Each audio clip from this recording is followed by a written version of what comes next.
Okay, we are live now. Namaste, everybody. It's very, very Namaste, nice namaste, and namaste. important and interesting that we all have assembled here this evening. So let's start with the invocation. We have a, a small, nice uh, program, puja that was done. So I'm going to play that.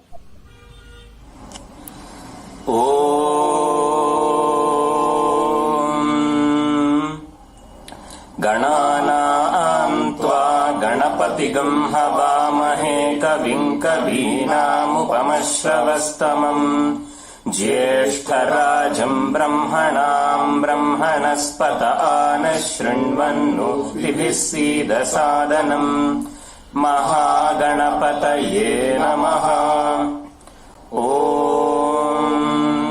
स्थापकाय च धर्मस्य सर्वधर्मस्वरूपिणे अवतारवरिष्ठाय रामकृष्णाय ते नमः।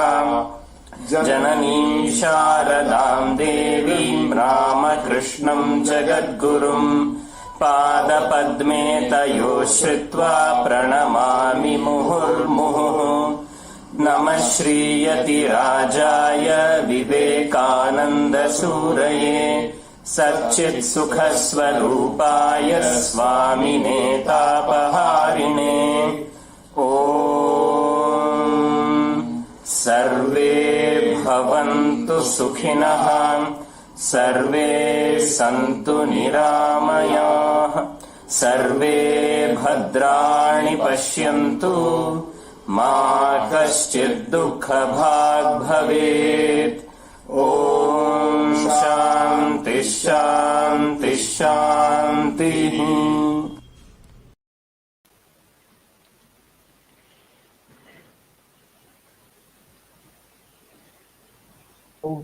We are in the August presence of Swami Balabhadranandaji. He is the trustee of the Ramakrishna Martin Mission, as well as the Assistant General Secretary at the Belur Math. We have with us Professor Ravindra Kumar, former Vice Chancellor of IGNOU, Indira Gandhi National Open University. We have with us Dr. Sri Krishnan Venkateswaran, Master Inventor, Chief Technology Officer of the Cloud Unit of the Global Technology Labs at IBM. A very warm welcome to all the viewers who have joined us now from across the world, both within India and abroad, both in YouTube as well as in the Facebook. I hope the next 2.25 hours, perhaps, is going to be a very, very fascinating, a very, very intellectually satisfying time for all of us to go about having the eminent speakers that we have to share their thoughts on the broad workshop theme, the theme of the third National Workshop on Empowerment of Youth, the theme being the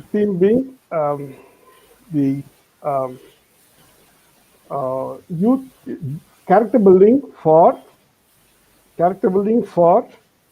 positive, personal, and professional excellence in Indian youth. So once more, let me tell you what the theme is. The theme is character building for positive, personal, and professional excellence in Indian youth. This is being organized by Vivekananda Janotana Trust, and we have been doing this for the past 2 years as well, in 2018 and 2019. Perhaps you must have gone through our website or the Facebook page, and you would have got more details of it, and you could have seen the YouTube videos as well. So may I now introduce Pujya Swami Srimad Balabhadranji Maharaj. Swami Balabhadranji Maharaj has been a Swami who is down into the trenches working with the youth. He worked in West Bengal and has been doing a yeoman service at the Institute of Kolkata, Institute of Culture at Kolkata, and then got to take up more responsibilities in the Ramakrishna Matan Mission at the headquarters. And with these brief few words, may I request Srimad Swami Balabhadranji Maharaj to give us the benedictory inaugural address and share your thoughts. The theme for the day being Vivekananda and Vishwaguru Bharata. Pujya Swamiji, please. Thank you. I offer my pranams to Sri Ramakrishna, Sharada Devi, and Swami Vivekananda ji. My regards to Dr. T.S. Mohan, the managing trustee of this Vivekananda Janathan Trust. Other panelists who are present here this evening, my regards to both of them, and also other speakers who will participate in the following days. My regards and namaskars to all of them. And the viewers, honorable members in the audience who are watching us, listening to us online, my best wishes and namaskars to all of them. The topic of this session, as I have been asked to speak on, is Swamiji's exhortation to the modern youth, man-making, character building, education. Regarding India, Swamiji once said, "We have undoubtedly many problems, but not a single one that cannot be solved by the magic of education." So much importance Swamiji has given to education for the collective good of our nation, and for, I think, for any nation, Swamiji's this view holds good. We know that his main thrust was on the uplift of masses and women for the regeneration of India.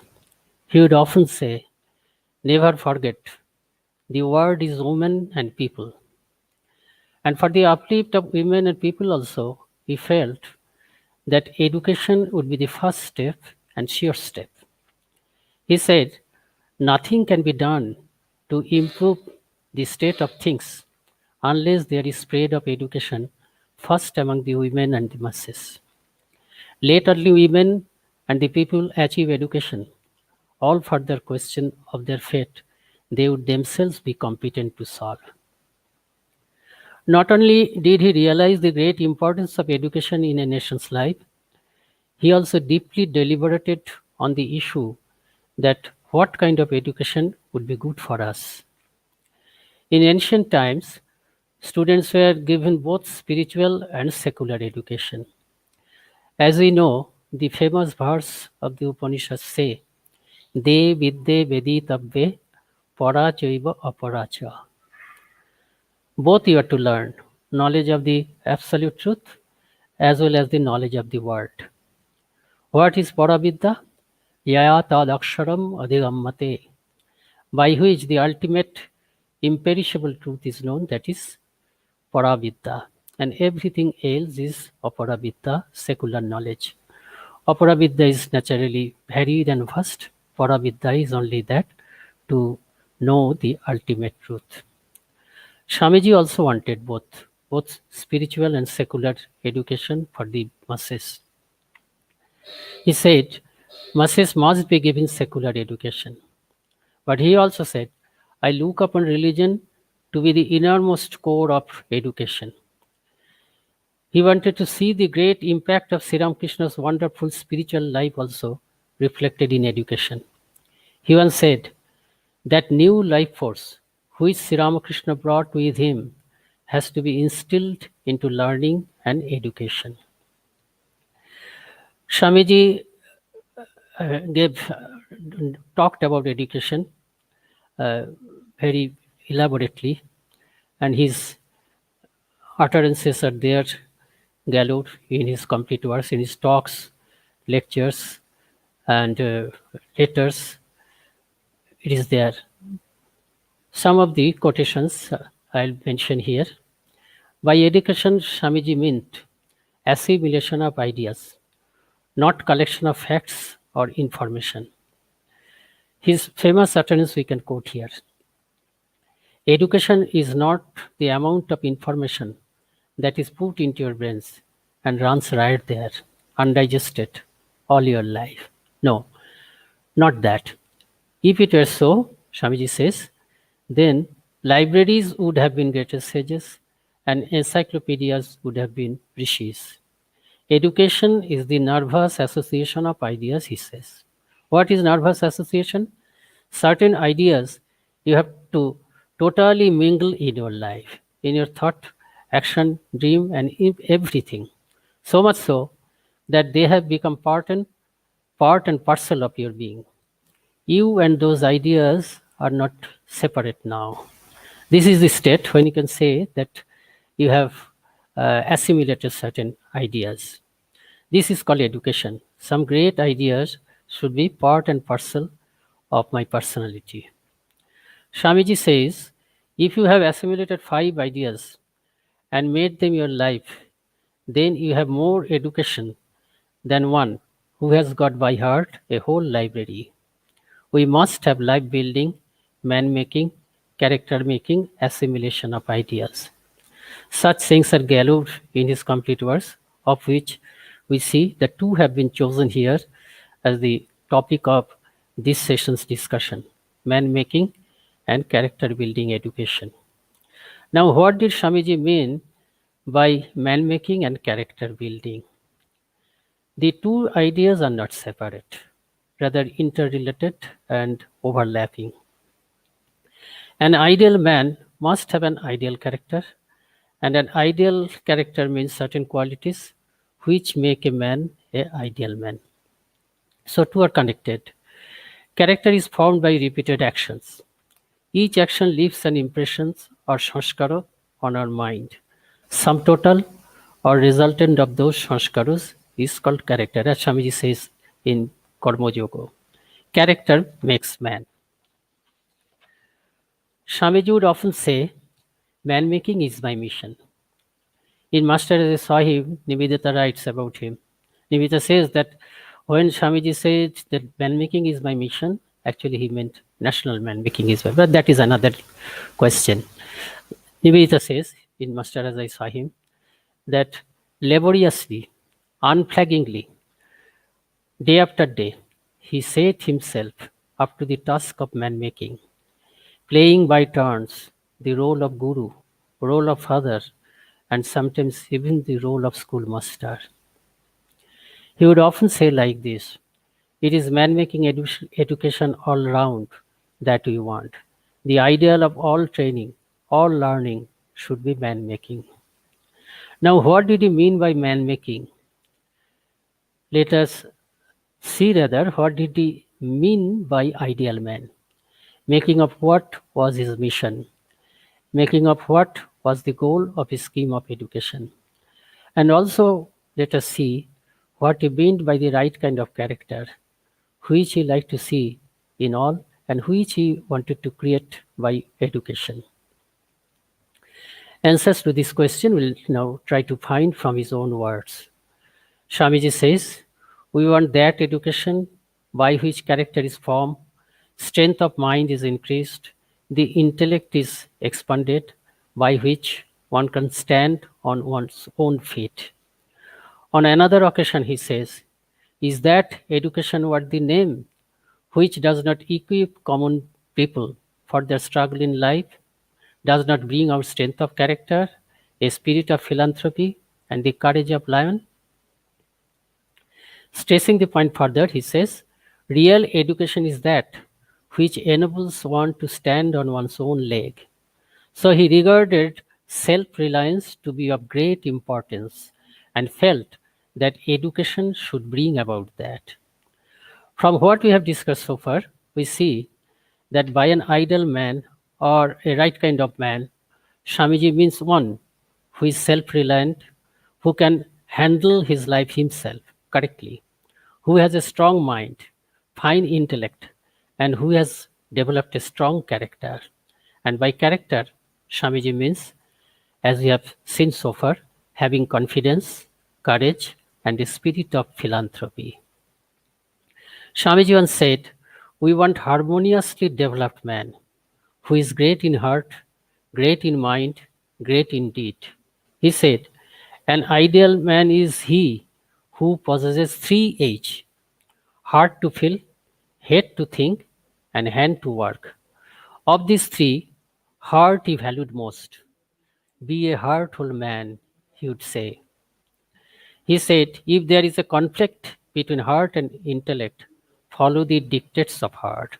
Swamiji actually uh, says, uh, it is Swamiji's scheme of education, Swamiji's ideas of Vedanta, that is based on heart.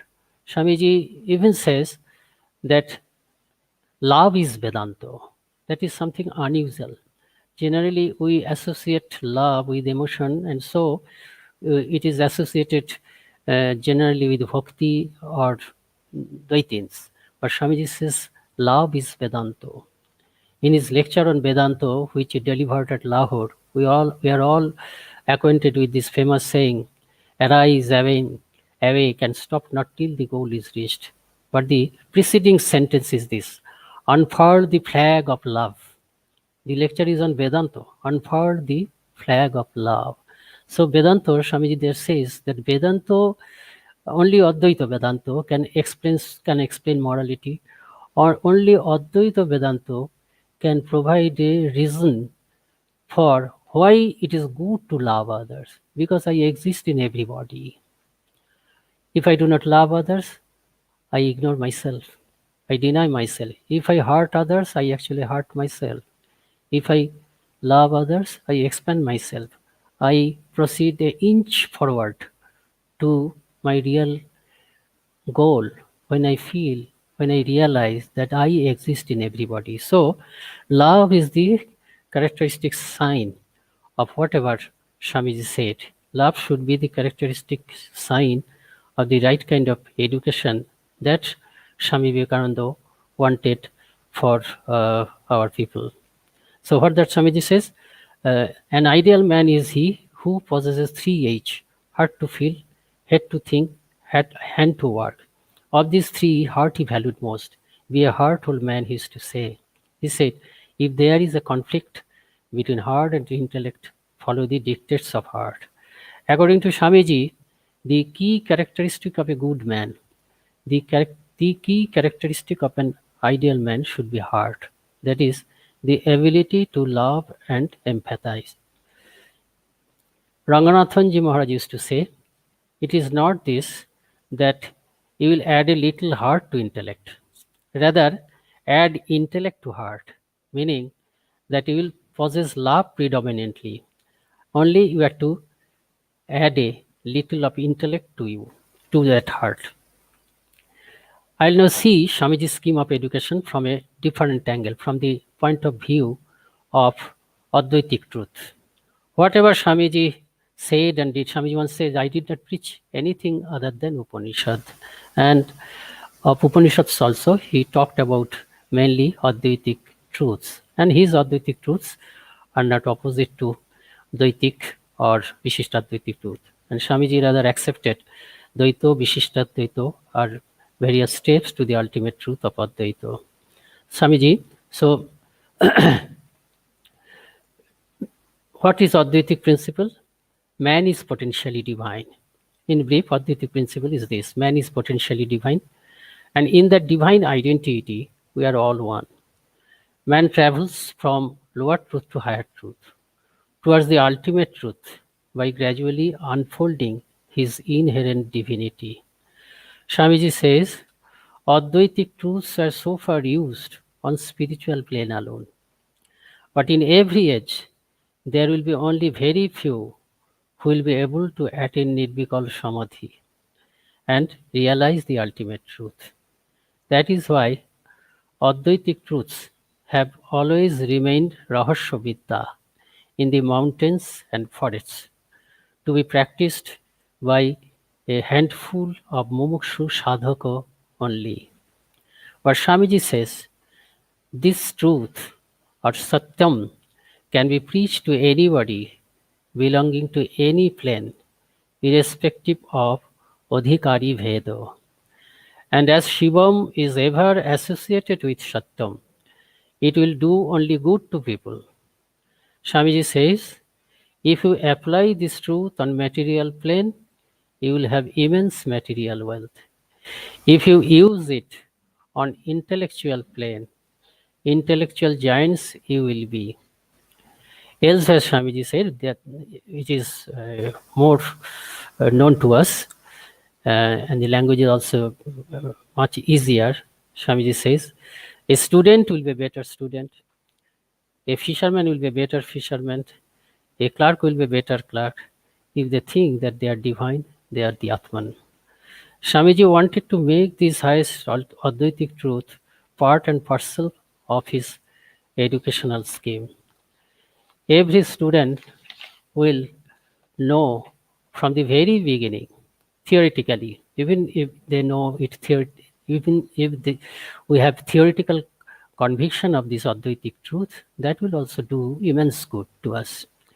From the very beginning, every student will know that he or she is potentially divine, and that the actual goal of their life is to manifest that divinity in full.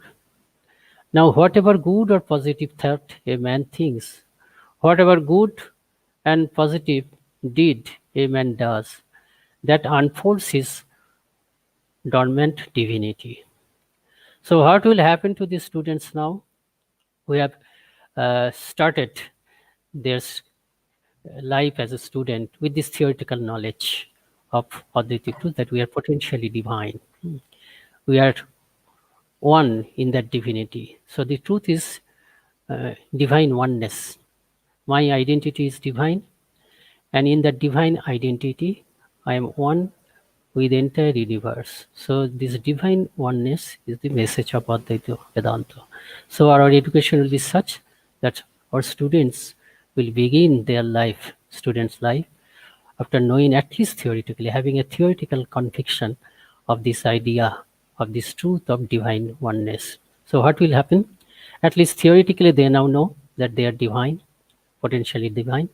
So they will try their best to maintain good character so that their essential divinity do not get more covered. Knowingly or unknowingly, even if I do not want or not, our every thought, if it is good, uh, that will arouse that potential divinity a little. If my every thought or deed, if it is bad, that will put another layer of covering on my sleeping divinity. So consciously we have to awaken this divinity. Ranganathanji used to quote it, Swamiji's words, to call upon every man, call upon the sleeping soul, teach yourself and teach others the essential divinity of man. Call upon the sleeping soul and watch how it is awaking. And as it awakes, you will see that glory will come, power will come, purity will come, everything that is noble and excellent will come when that sleeping soul is roused to conscious activity. So this conscious activity is very important. After I know theoretically that I am potentially divine, after I have that theoretical conviction, intellectual conviction at the monono level that I am potentially divine, then I'll have to guard this essential divinity consciously so that no extra covering is laid on it. I have to guard in favor, I have to fan the awakening of this potential essential divinity consciously so that I always think good thoughts, I always do good things. So, with this theoretical knowledge of potential divinity, what our students will do, they will try their best to maintain good character so that their essential divinity do not get more covered. What will happen then? Along with all their pursuits for studies and career building, they will keep unfolding their inherent divinity also every day, every moment. So the world will have not only very brilliant people in every area of knowledge and business, but also very good people elevated in human qualities. Then human society would look like a grand procession of people marching from this mundane plane to the ultimate divine plane, from the lower truth to the higher towards the highest truth. And at every point of time, among this vast multitude of worldwide people, some people will be surely there who will realize the Advaitic truths in full. They will be the rishis of this age, and they will move about among us, purifying the earth. Perhaps Swamiji could foresee this. That is why Swamiji once said, "A time will come when prophets will walk through every street in every city of the earth." This is the scope, beauty, and grandeur of Swamiji's scheme of man making and character building education. Thank you all.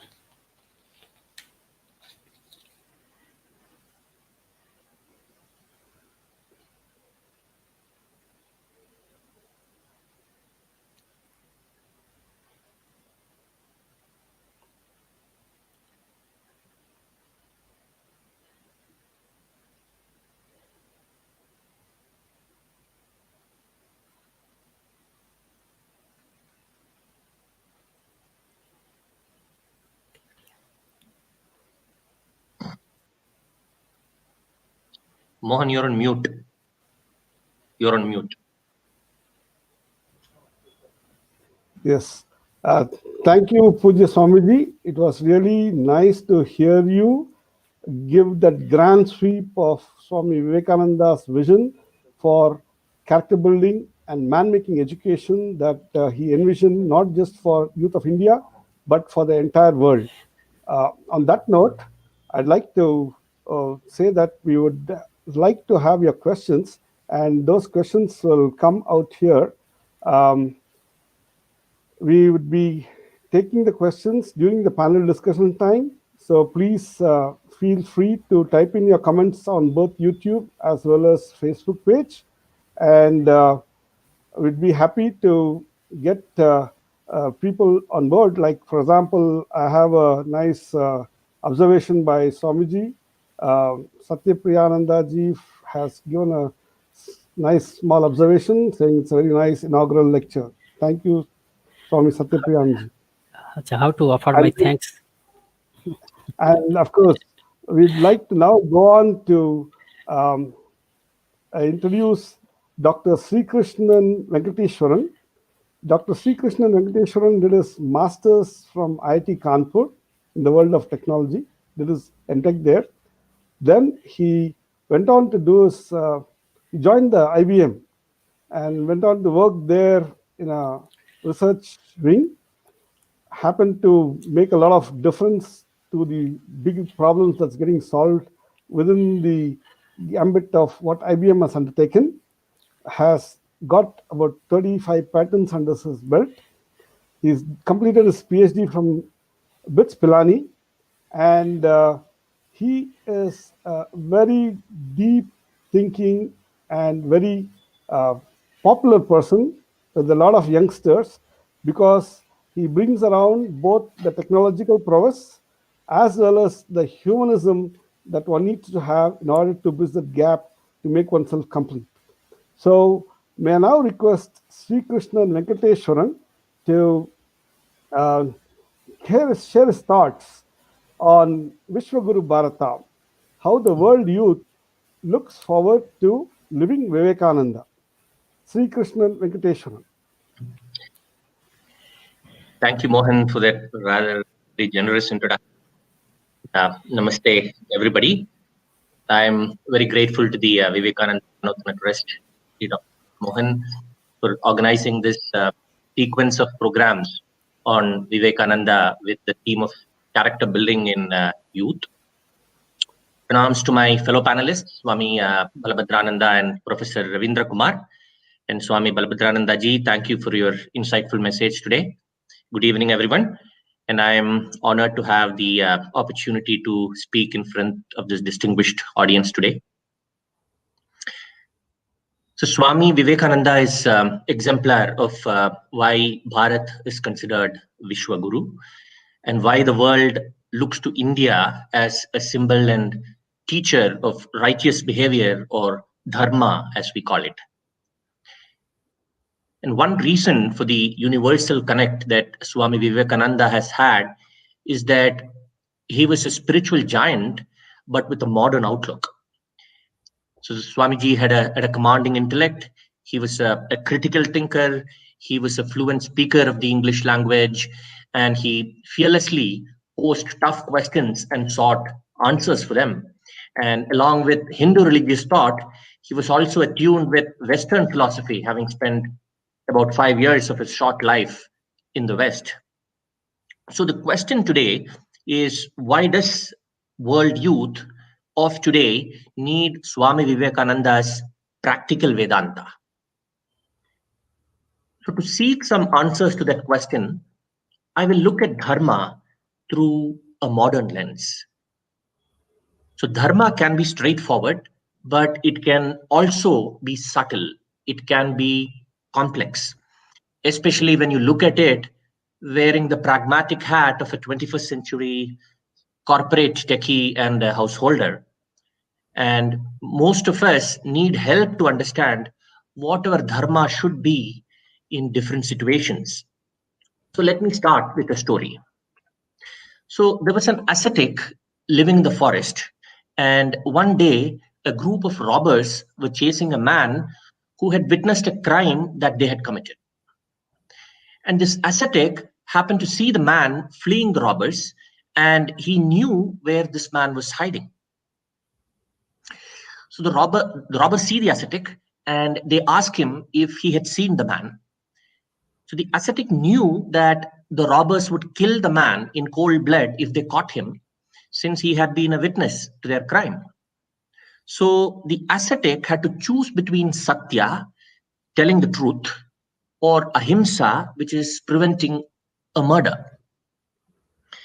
So the ascetic in our story, he decides to choose satya over ahimsa. He reveals the man's whereabouts, and the robbers promptly catch and kill the man. Now, this ascetic in the story had to subsequently suffer in hell because he had failed to understand dharma. A harmless lie, or a white lie as it is called, in this situation is considered the right dharma rather than abetting the killing of an innocent man in the name of Satya. So this is not an implausible story, but is representative of day-to-day decision-making problems in the real world. It might be easy for a CEO to know which side of the fence his dharma is when forced to choose between, say, shrinking corporate profit and committing corporate fraud.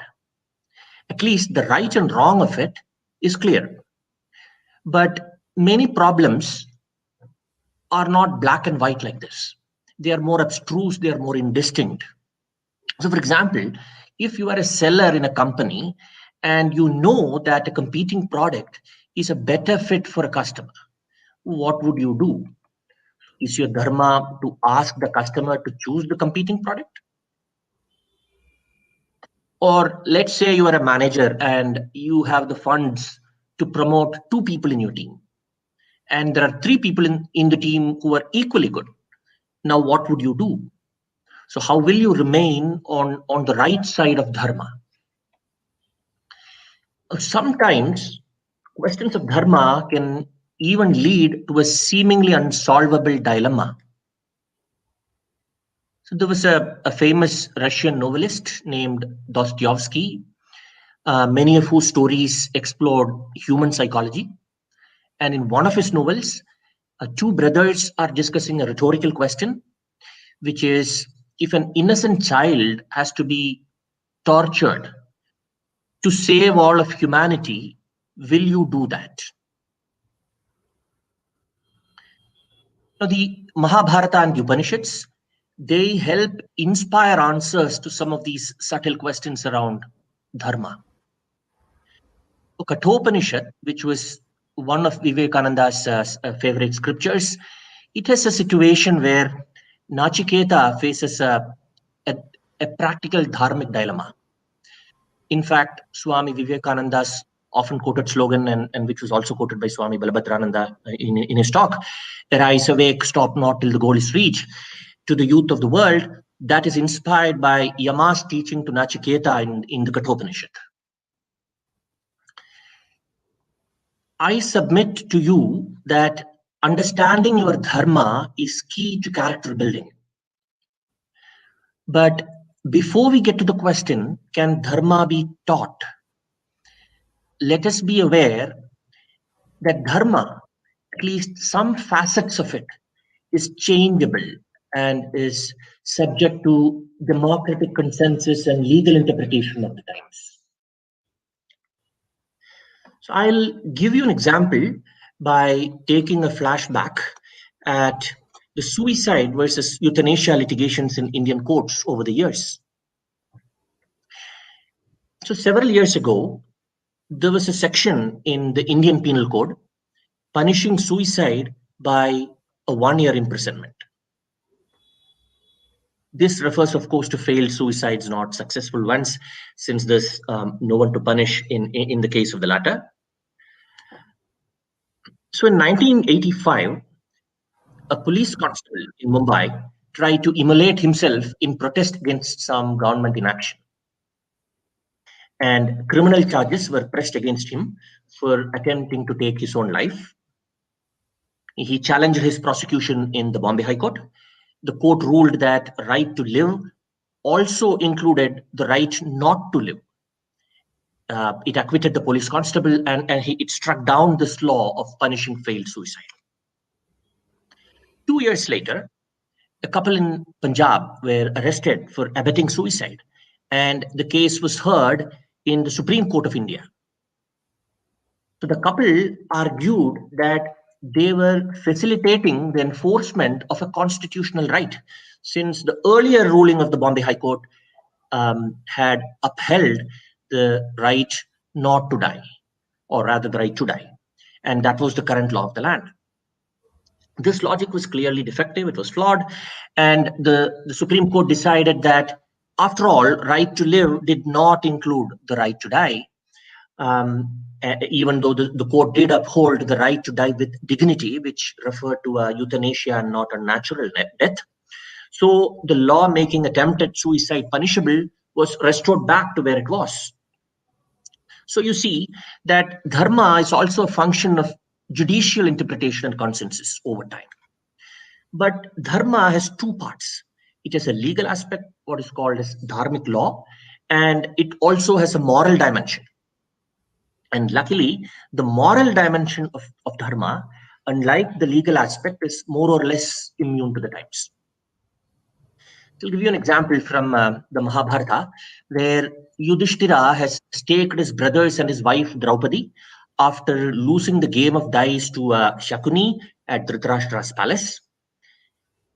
Now, Draupadi starts with legal objections, dharmic law, to her enslavement by asking the Kuru court how Yudhishthira, who himself is no longer free, can have the authority to stake his wife in the dice game.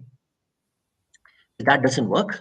And when that doesn't work, she turns her legal challenge into a moral one by asking Dhritarashtra, what is the dharma of a king?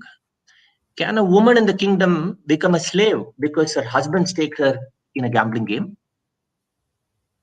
So she wins the moral argument, even though she hadn't made much headway with the legal argument. And Dhritarashtra restores the kingdom and everything else that Yudhishthira had staked and lost. Now we come to the question, can dharma be taught? Can character be built? Can one be educated to become more moral? And the answer seems to be yes. So a person's character is not something that he or she is born with.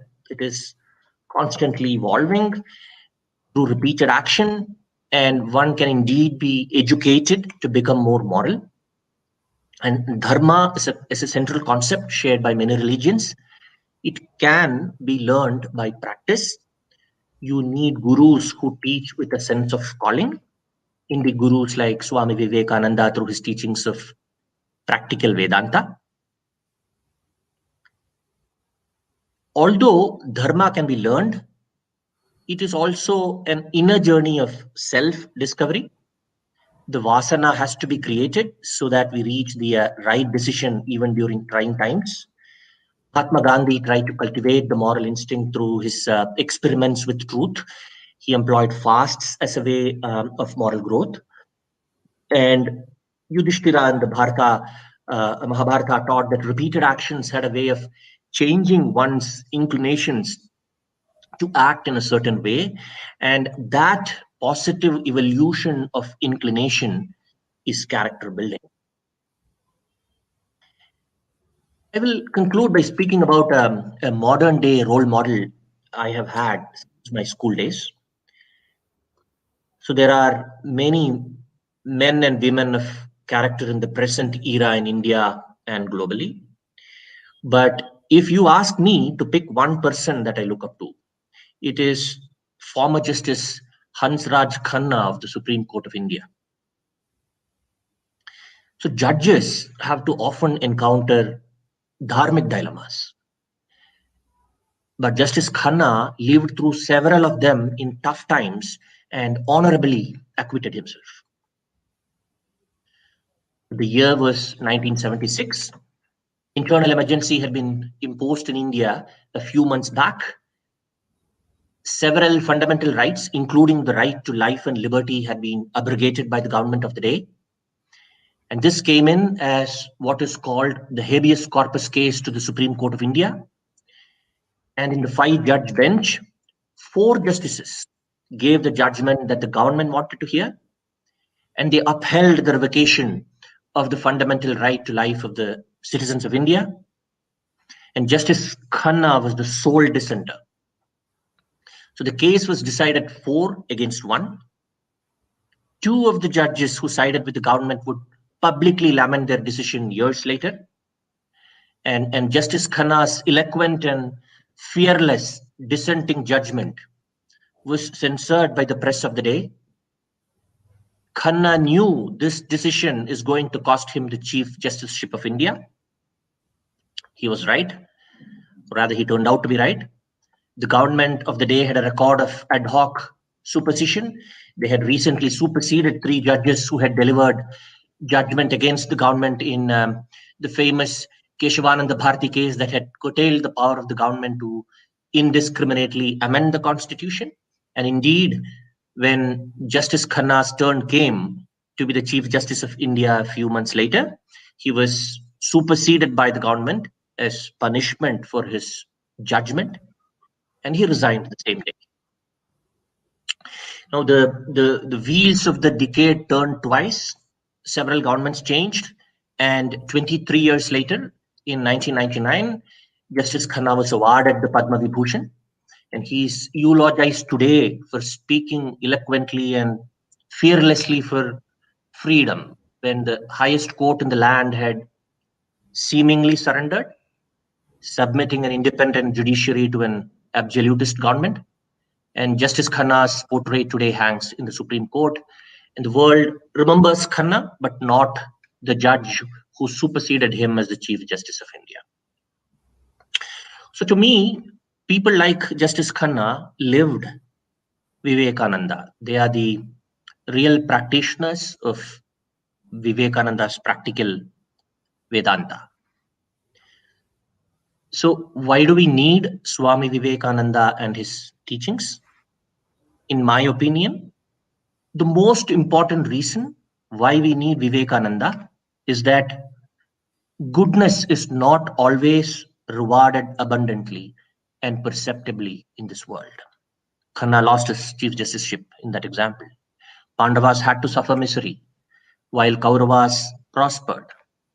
Rama underwent in hardship in the forest for upholding dharma. Evil people sometimes advance, while good people have to sometimes face adversity and tribulations. The question is, does a good person have at least as much odds as a bad person to flourish and advance? If the answer to this question were yes, it would have been easy to practice dharma. But the answer is not necessarily, which is why it is difficult to be good, especially in a world where there is a bewildering blend of the good and the bad, the right and the wrong.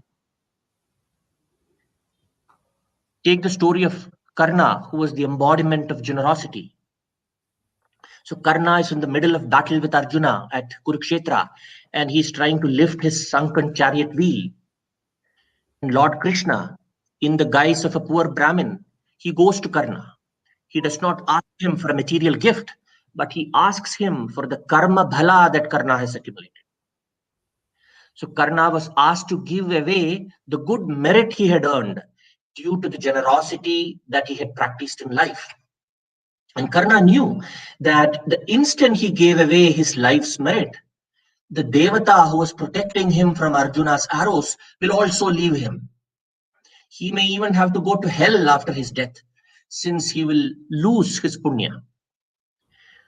But regardless of these daunting consequences, and without much deliberation, he gives away his life's merit to Krishna. The Devata who was shielding Karna so far also disappears along with Karna's punya, and Arjuna is able to promptly kill Karna.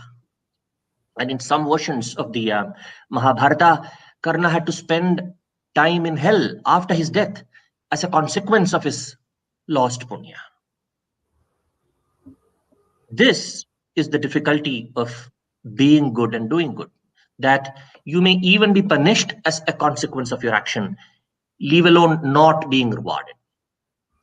This is why the world needs Swami Vivekananda and his message, why Vishwa needs Bharata as its guru, as guardrails to live by, to learn how to perform dharma, even if the practice of dharma leads to suffering rather than gain.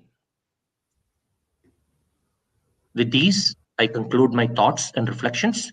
Back to you, Mohan. Thank you. Thank you. Thank you. Thanks a lot, Dr. Sri Krishnan. I hope I'm audible. Yes, you are. That was a very nice elucidation of what it means to have the world youth get inspired by and why they would like to live Vivekananda. And your legal example of bringing in Justice Khanna was really amazing, because if people want to know how Dharma unfolds in real life, one needs to develop their viveka, the ability to think through, the ability to distinguish between what is right and what is wrong, along certain moral standards that's having solid foundational basis of one's own evolution into the dharmic world. And on that basis, if you can take decisions, I suppose it comes out in a very, very nice way. And that's a very beautiful elaboration of how you went about bringing in what living Vivekananda is all about. So thank you, Dr. Sri Krishna. Thank you. Thank you. And what I'd like to do now is to introduce Professor Ravindra Kumar. Professor Ravindra Kumar retired as the Vice Chancellor of IGNOU, the Indira Gandhi National Open University for distance learning. And briefly, it's very interesting to see that he started his bachelor's in science in University of Lucknow in 72, went on to do his master's in 74, but in the world of social sciences, got on to start his doctoral program at AMU, but then got a nice opening at MS University Baroda in Gujarat, and worked there until 1993. In 93, he shifted to the teaching social sciences in the IGNOU, and he has been working there in various facets of distance learning, eventually to become its Vice Chancellor. Professor Ravindra Kumar has a lot of interest in Gandhian studies, in Indian culture and philosophy, in yoga studies, as well as in the history of our art and sciences. So, Professor Ravindra Kumar, I'd be glad to bring up your slide Would that be okay, or would you like to share a few thoughts and then shall I bring it up? I'll give you a prompt and then kindly put up the slides. Yes, sir. Please continue. Please go ahead. Thank you, Dr. Mohan. My gratitude to Dr. Mohan for inviting me to this conference. And I have to understand that the majority of my audience is composed of I have to address primarily the youth. The topic given to me relates to the youth. Although there may be other people, there may be other age groups in the audience, but that does not preclude me from directing my attention primarily to the youth.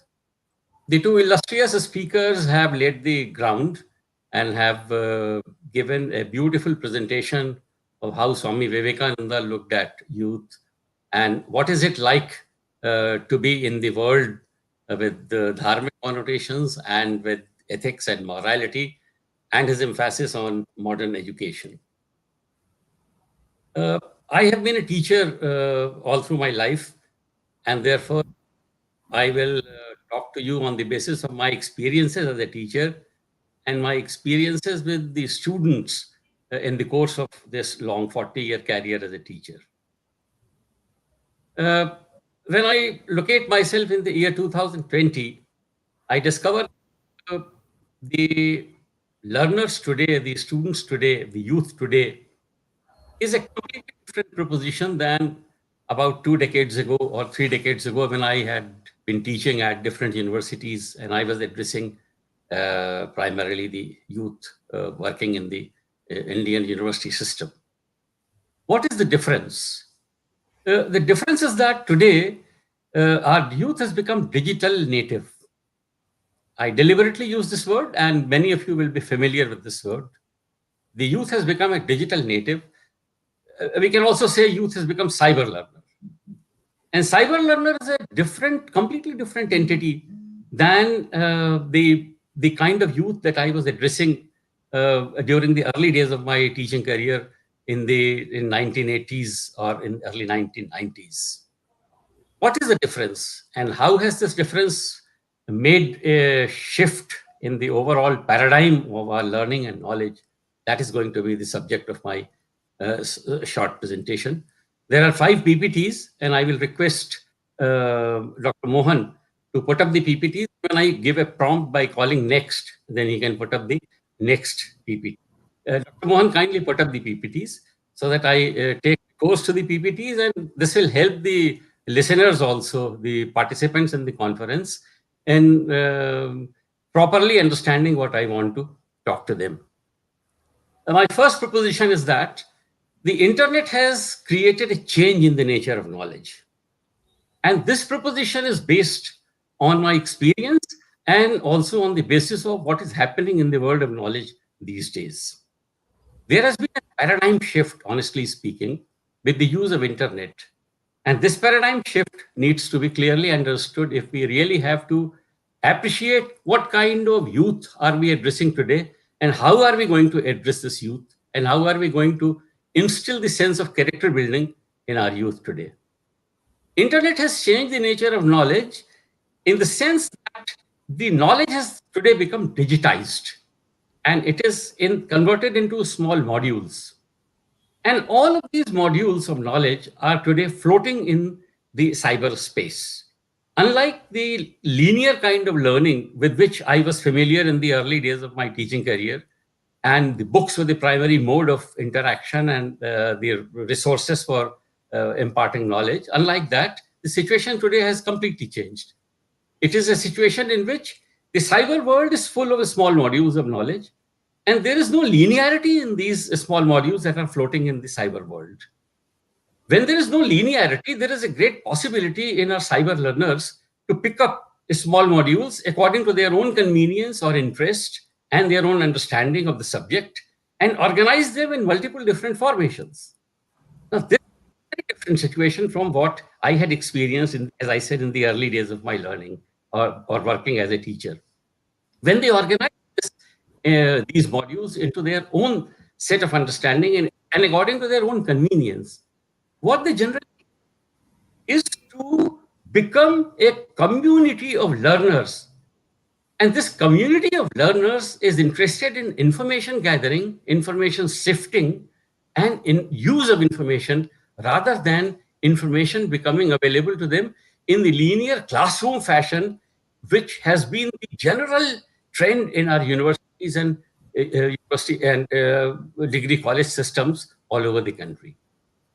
The consequence is that the learning has today become almost deinstitutionalized. And most of our policymakers and most of those who are in the field of education should today realize that the youth of 2020, and the youth that will become available in the next decade, will be a youth of learning community not interested in institutionalized learning. They will be interested in deinstitutionalized learning. The consequence is very interesting. The consequence is that instead of becoming a teacher today, I will have to shift my role from teacher to a facilitator of new knowledge and a facilitator of the new technologies and new cyber learning that has suddenly become available as a result of digital technology coming into play. Now, this is a completely unforeseen situation. In the early days of my teaching career, we had a completely different kind of student community, youth community, and today's youth community is very different. Now, what is happening as a result of this new youth community coming into operation? Kindly switch over to the next slide. The consequence of this kind of knowledge organization and deinstitutionalization of learning is twofold. First is that the boundaries between traditional disciplines are dissolving. Today, we are not interested in disciplines like history or political science or physics or chemistry. The boundaries are now interchanging with each other. They are crossing each other. They are overlapping each other. And that is why people are interested in subjects like social sciences, which means we have to reorganize entire learning, entire knowledge system into a completely new set of learning opportunities as against the learning opportunities that were becoming available through books in the earlier period. And the second important change that is taking place is that the traditional methods of representing knowledge are becoming completely unimportant. The traditional methods are books, academic papers, and such things. Today, the methods of organizing knowledge are all digital.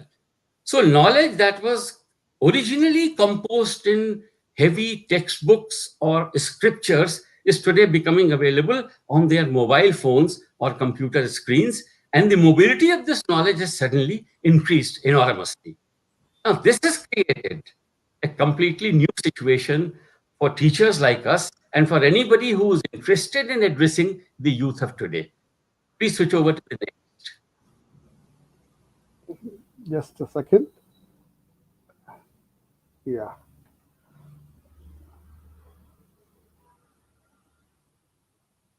As a result of this new organization, these are the four things that are happening. The foremost is that knowledge is today not considered an object. It was an object 20 years ago. It was an object when I was a student. It was an object when I had started my teaching career. Today, knowledge is not an object. It is a network. And it is a network that is fluid, that is flowing. It is a network that is exchangeable, where the places are not fixed. The places of understanding are not fixed. They are fluid. They are shifting according to the convenience and understanding and interest of the learner, cyber learner, the digital native I introduced in the beginning. The consequence is that this new knowledge, and I'm now calling it new knowledge, this new knowledge is today becoming a process, not a product. While in the earlier times, when I was a student, or when most of you were students, those who are in the upper age category, knowledge was a product. Today, it is a process. If it is a process, then this process has no starting point and no end point. It is a continuous process. So learning, instead of becoming fixed and rigid and located in the classroom situation, has today become learning located in the cyber world. It is continuous and regular learning. It is lifelong learning. This is a very major shift. This is a very major shift, and I want to emphasize that because of this shift, the character of our youth is also changing. And if we do not properly understand the nature of our youth in the context of this new form of knowledge, then we will be addressing a completely different, we will be addressing an audience which will not be interested in the conventional modes of imparting education and learning. The third important change that is taking place is that the notion of knowledge being a set of universal truth is becoming obsolete. This is a very significant change. The idea, the concept, the understanding that knowledge was a set of universal truths is now completely obsolete. So what is knowledge? It is many truths, it is many knowledges, and it is many forms of reason.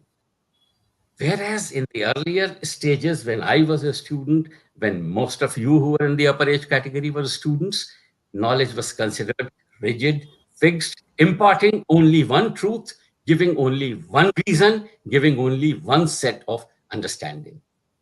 Now, if the knowledge is many truths and many forms of reason, then there is a competition among these many truths and many forms of reason. And therefore, as a teacher, I have to be very careful in instilling in our students only one form of truth and only one form of knowledge as being the sole product of learning. Kindly shift to the next slide. Yes. Few seconds.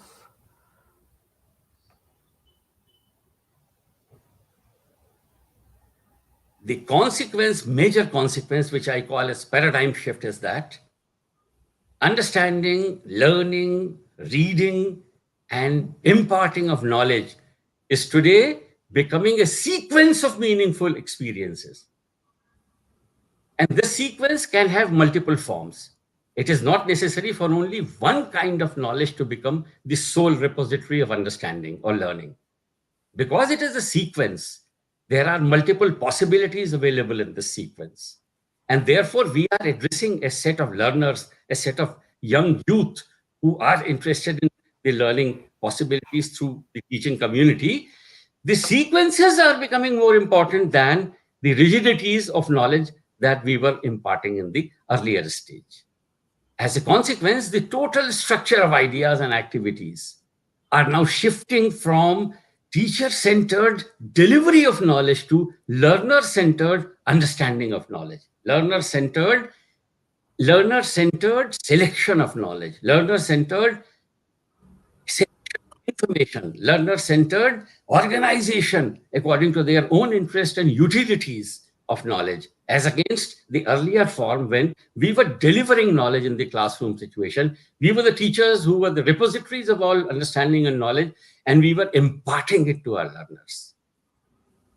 The great big consequence is that everything is now becoming critical and subject to scrutiny.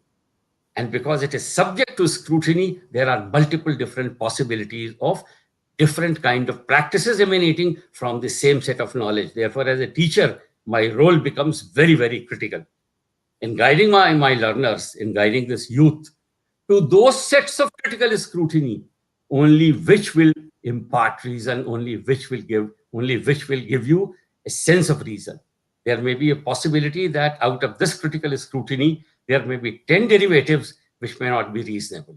So as a teacher, my role is becoming completely changed from what I was doing in the earlier stages to what we are doing today. Now, how is this going to make a change? Kindly come to the last. How is this going to make a change?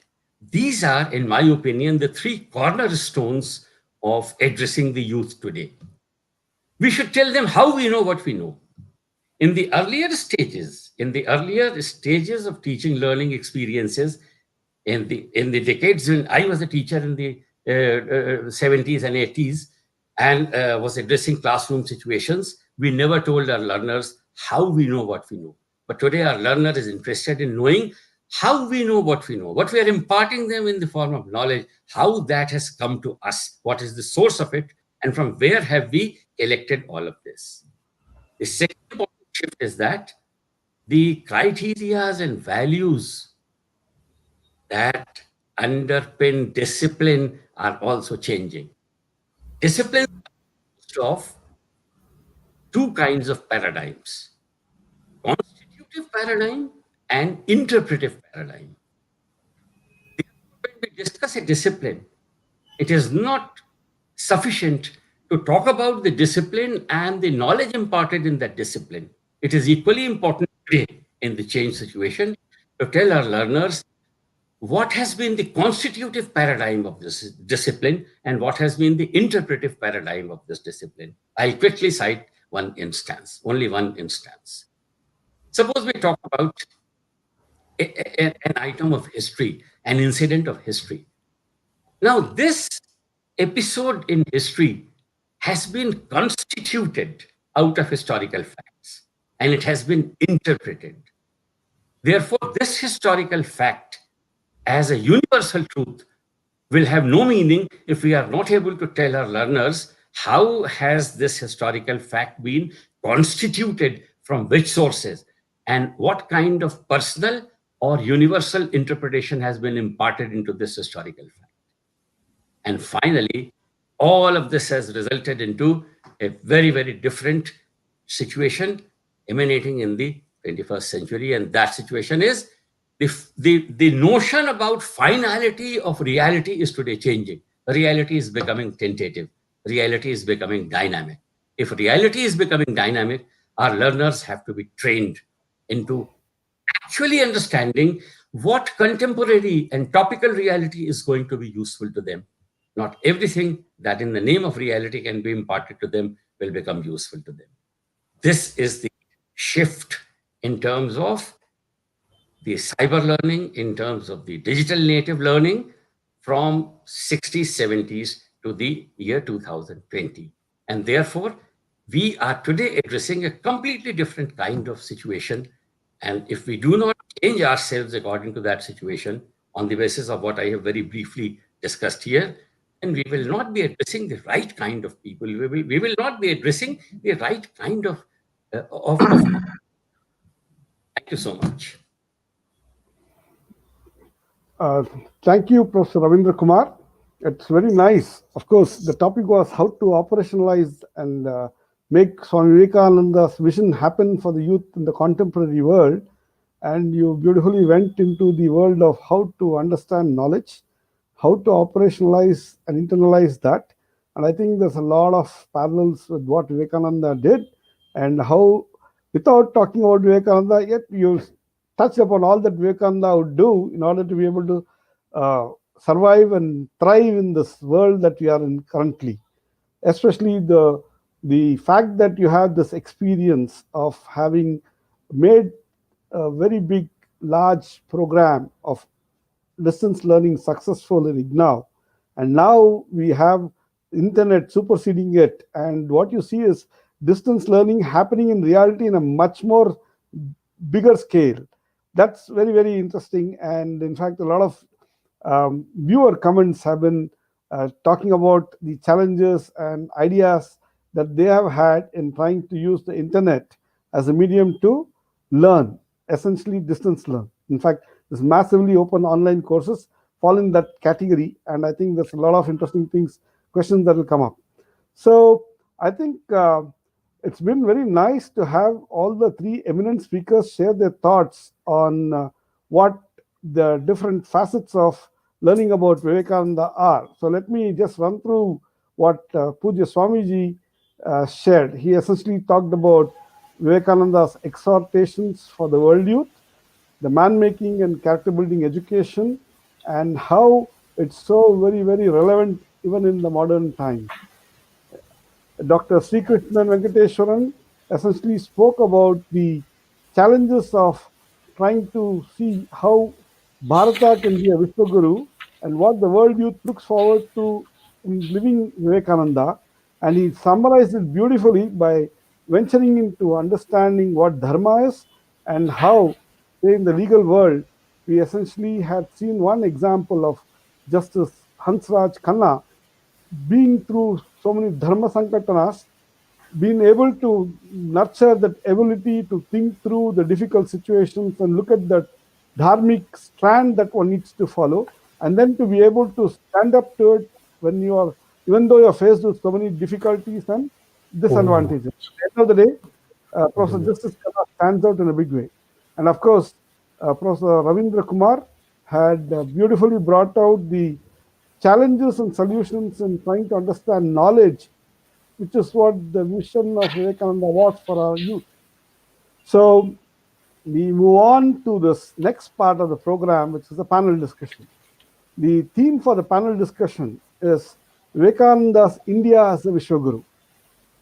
What is the Vedantic character development approaches for youth across the world? Now we base our discussions of what is within India, but then we also look at how people across the world want to emulate it, benefit from it, and live a lot more harmoniously and holistically.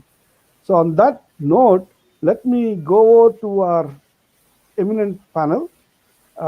So the question that I'd like to ask, I think Puja Swamiji, uh, if you are here, if you are hearing, if you can come over on screen, yes. It would be really nice to start with this first question to you. The question that we gathered was the vision that Swami Vivekananda had for youth in general across the world, and how Bharata, the rishis of Bharata, the best of the rishis of Bharata, like how Sri Ramakrishna lived his life, how Swami Vivekananda brought that out into the context of what we live in our contemporary lives. The question is, in trying to live these values, a lot of the viewers had commented upon the difficulties of taking the right decisions, the difficulties of making the right choices.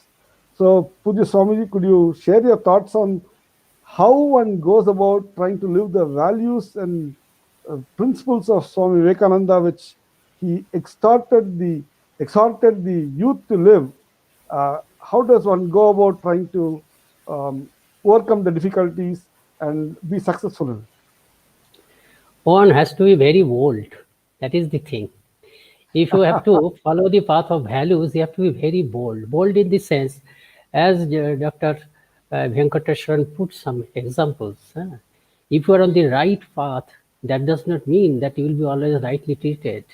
So I was along with Swami Lokeshwaranandaji, and that is the way we have to we lead our life on this kind of value system. He will always say, I am good because I cannot but be good. That is the thing. I am good because I cannot but be good. There, Swamiji's, one of Swamiji's sayings I am quoting, there Swamiji says, the three things are necessary for every individual to be a great, every nation to be a great. Those are three common criteria. The first thing he cites, first condition, conviction of the power of goodness. That is the thing. Conviction of the power of goodness. That is the only motivation, only motivating factor. That to truth will triumph. I may not see in my lifetime I am standing for truth, but I may not see in my lifetime the truth has triumphed. But still, that conviction of goodness, that goodness will triumph. So that should be the only motivation. So to follow the value system, you have to be bold very much first. But there is joy. You will be rewarded otherwise.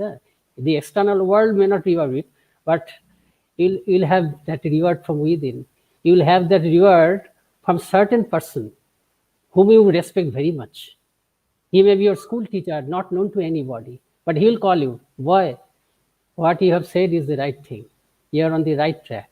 So as I feel, this is the thing. So the life is not an easy place. You have to be bold. And this is, as Swamiji said, it is only for the courageous. This place is only for the courageous. Very nice, Swamiji. Two key takeaways that you just now mentioned is one is to be bold, and then to be having the conviction of what is good, and then to be able to stand up and face the, if I may kind of say so, in the modern terminology, face the music. But then I suppose in the short term, one may have possible challenges and difficulties, but in the long term, the benefits flow out and there's nothing magical about it. So if this is the basis of how Swami Vivekananda wanted youth to develop the strong spine. I would like to ask Dr. Venkateswaran that particular question. We talked a lot about dharma.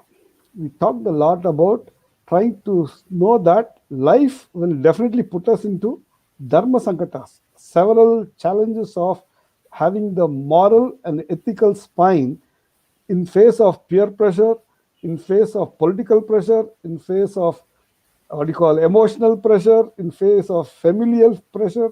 I can enumerate a lot of pressures that an individual might face. The question is, how does one go through it? How does one survive? Where is the basis? Where's the foundation for that? Dr. Krishnan. So I guess it is no generally applicable template. It is partly self-discovery, but applying Vivekananda's Vedanta to today's 21st century practical corporate world, you may have to reject the idealistic position of Yudhishthira as well as the amoral and immoral views of Duryodhana. So your altruism has to be pragmatic. So in the example I took, if you are a seller in a company and if you were finding that a competing product is a better fit for the customer than your company's product, you are not going to make a case for your competitor in the name of righteousness. So, there is also a practical viewpoint of dharma. So some writers, in fact, argue that there are two facets to Yudhishthira in the Mahabharata. There is the Yudhishthira before he undertakes the 13-year forest exile, who was super moral. And there is this Yudhishthira post the 13-year exile, who's more practical. And he believes that it is not a violation of law to kill in self-defense, even to preemptively strike enemies who are plotting to kill you. That's the Yudhishthira post the exile. So he sets the limits of absolute goodness and avoids ideological extremes. So you do send a message to the Duryodhanas of the world that you will retaliate if necessary. So neither pure goodness nor pure meanness. So more prudent length of dharma, I think is important. So Swami Satyapriyananda has a very important observation on what you have been talking about here. Conflicting dharmic stands are decided on the basis of what constitutes good for the greater number. If dharma cannot succeed except by adharma methods, even adharma is justified as in Yudhishthira. So what do you say to that?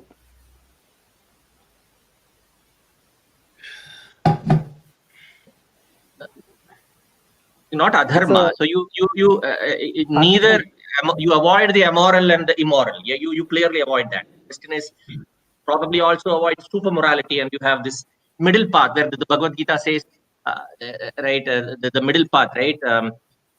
What does it say? It says ati sarvatra varjaye, right? Excess of everything should be avoided, which translates to moderation and equanimity. That's probably what my view. Yeah. So here's another question that Srimani Mukherjee has.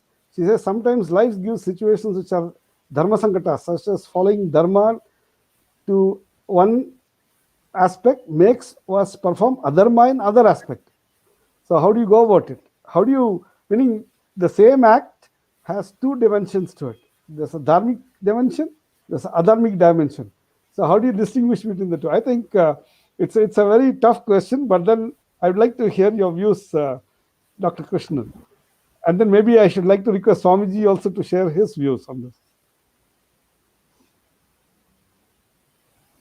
Or should I? Yeah, continue. I cannot no straight-jacketed answer. So that's really why you need Vivekananda and his practical Vedanta. It is self-discovery. Like Gandhiji embarked on his experiments with truth. It took a lifetime of analysis, looking inward. Like Ramana Maharshi says, look inward and get guardrails from these teachers who teach with a sense of calling. And then you have to make your interpretation based on the situation. I think path of less adharma we have to follow. Path of less adharma. Okay, path of less adharma. In this conflicting situation, both way you have to commit dharma, adharma. So Patha place dharma we have to follow.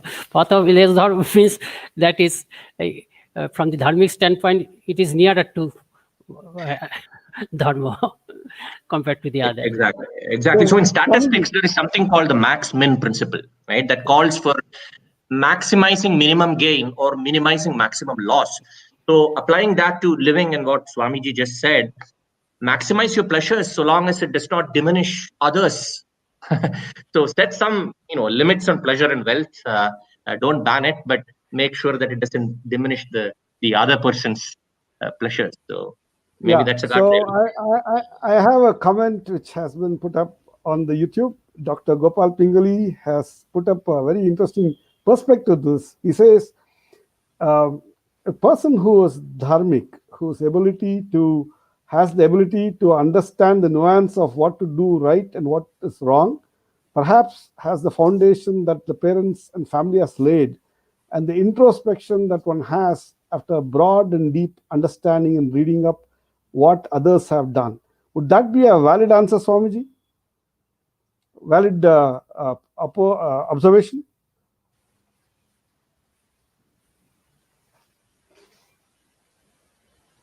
Swamiji, are you able to hear us? You're not on mute, so I think it's all right. I think there has been some internet problem there, perhaps. We're not able to hear him clearly. Let me kind of share this. So, Dr. Krishna had a lot of nuances of Dharma, and much of it, like what Gopal in that comment had observed, comes to understanding the knowledge of the dharmic challenges that one can come across. And Professor Ravindra Kumar essentially talked about knowledge, the various facets of knowledge, and how one needs to know that what one is learning is not really going to really mean absolute knowledge in its entirety, the way we are learning knowledge or understanding knowledge in the contemporary sense. So, Professor Ravindra Kumar, you have seen the kind of challenges that Dr. Sri Krishnan talked about.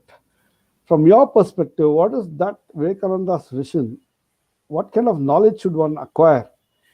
And how should one go about understanding the experiences that one has in the world to be able to successfully exhibit that moral and ethical spine?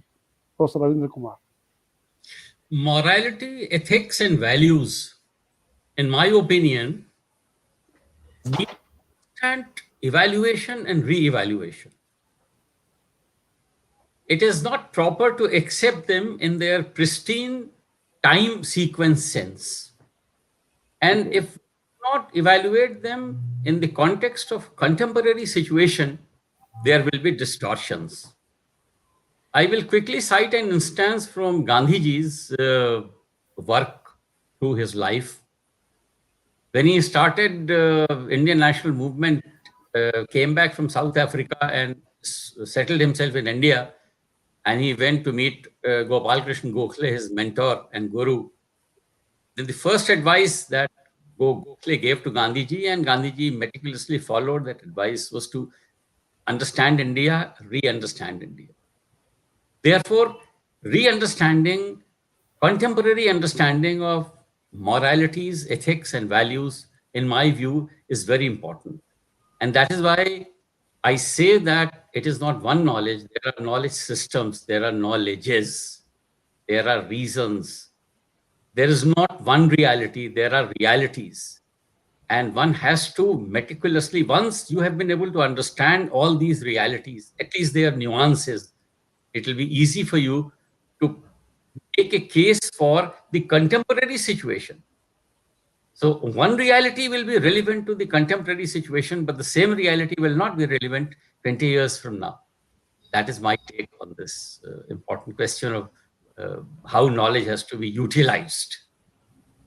So here's a question, Professor Kumar. There is Padma Priya Mohan asking you, given that internet has changed the nature of knowledge, why are schools and colleges still stuck in the Stone Age? Why are they not adapting fast? What best can be done to students so that they approach learning with all honesty? Meaning, I just paraphrase that question that the lady asked. I will be honest to the core of my heart.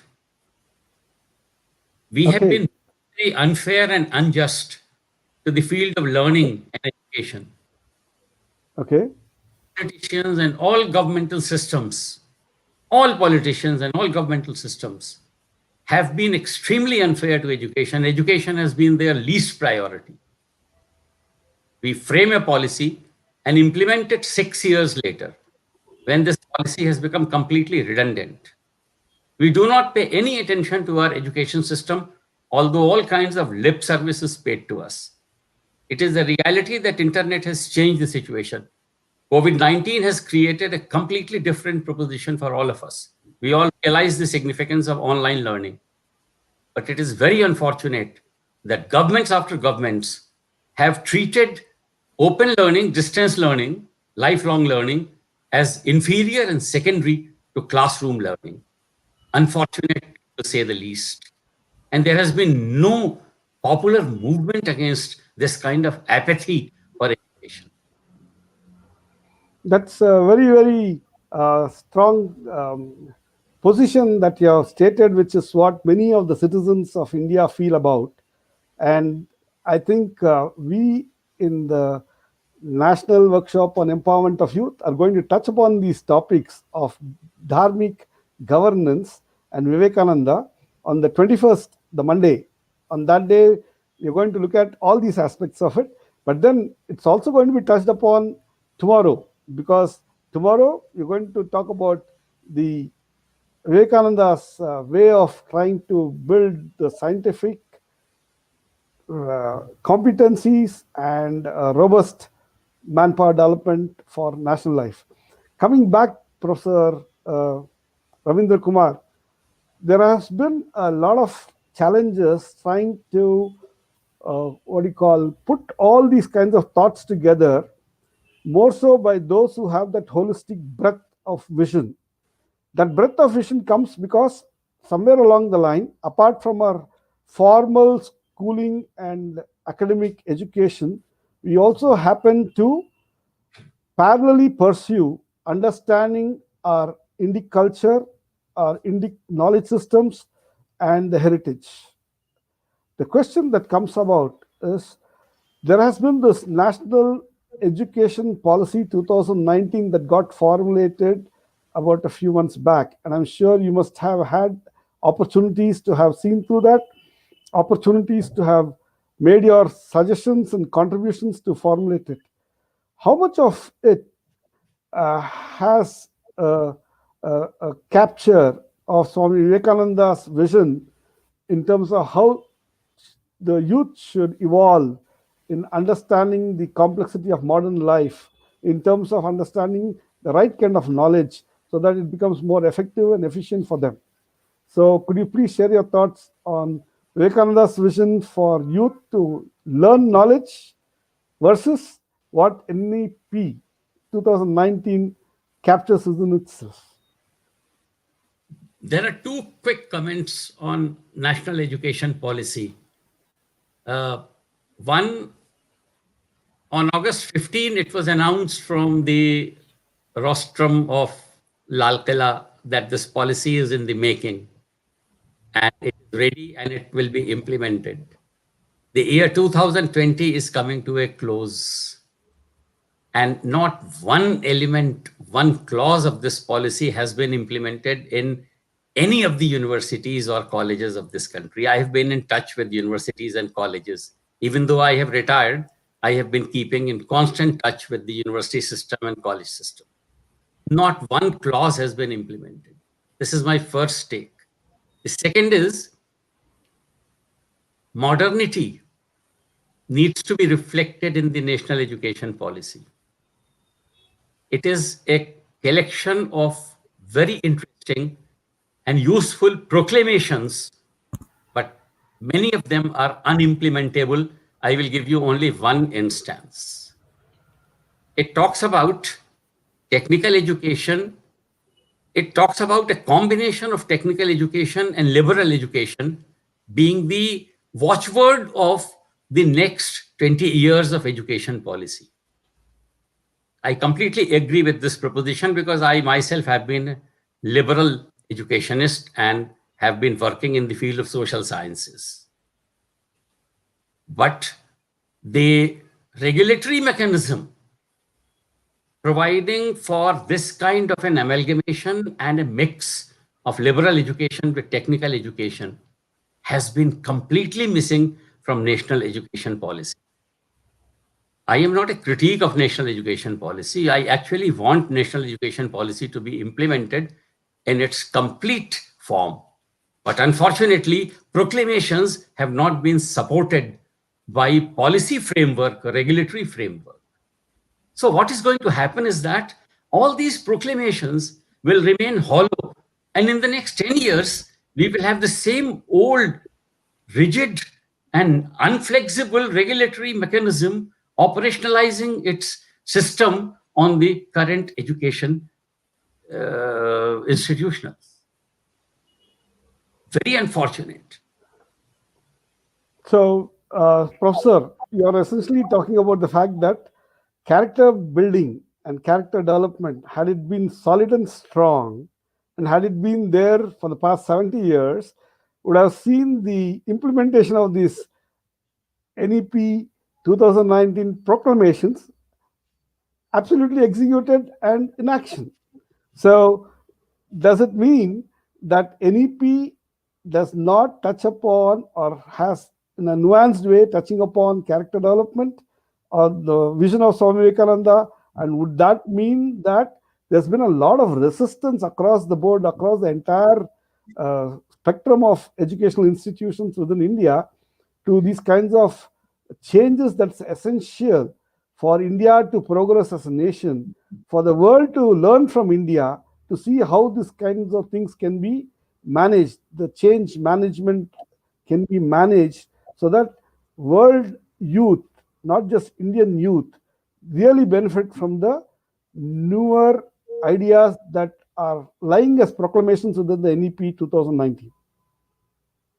Swami Vivekananda's has been a mission. Let us not go exactly on the words that he used. His words have a deeper meaning. And this meaning has to be unraveled. What is important is that this unraveling of meaning should have been integrated into national education policy. Right. What has happened is that Swami Vivekananda's exhortations have been rhetorically included in the national education policy without understanding their real import. Modernity, for example, was Swami Vivekananda's great mission. In early 19th century, he was quite realistic and he would see that this country will not prosper or progress, or our youth will not prosper or progress if they do not keep pace with the modernity.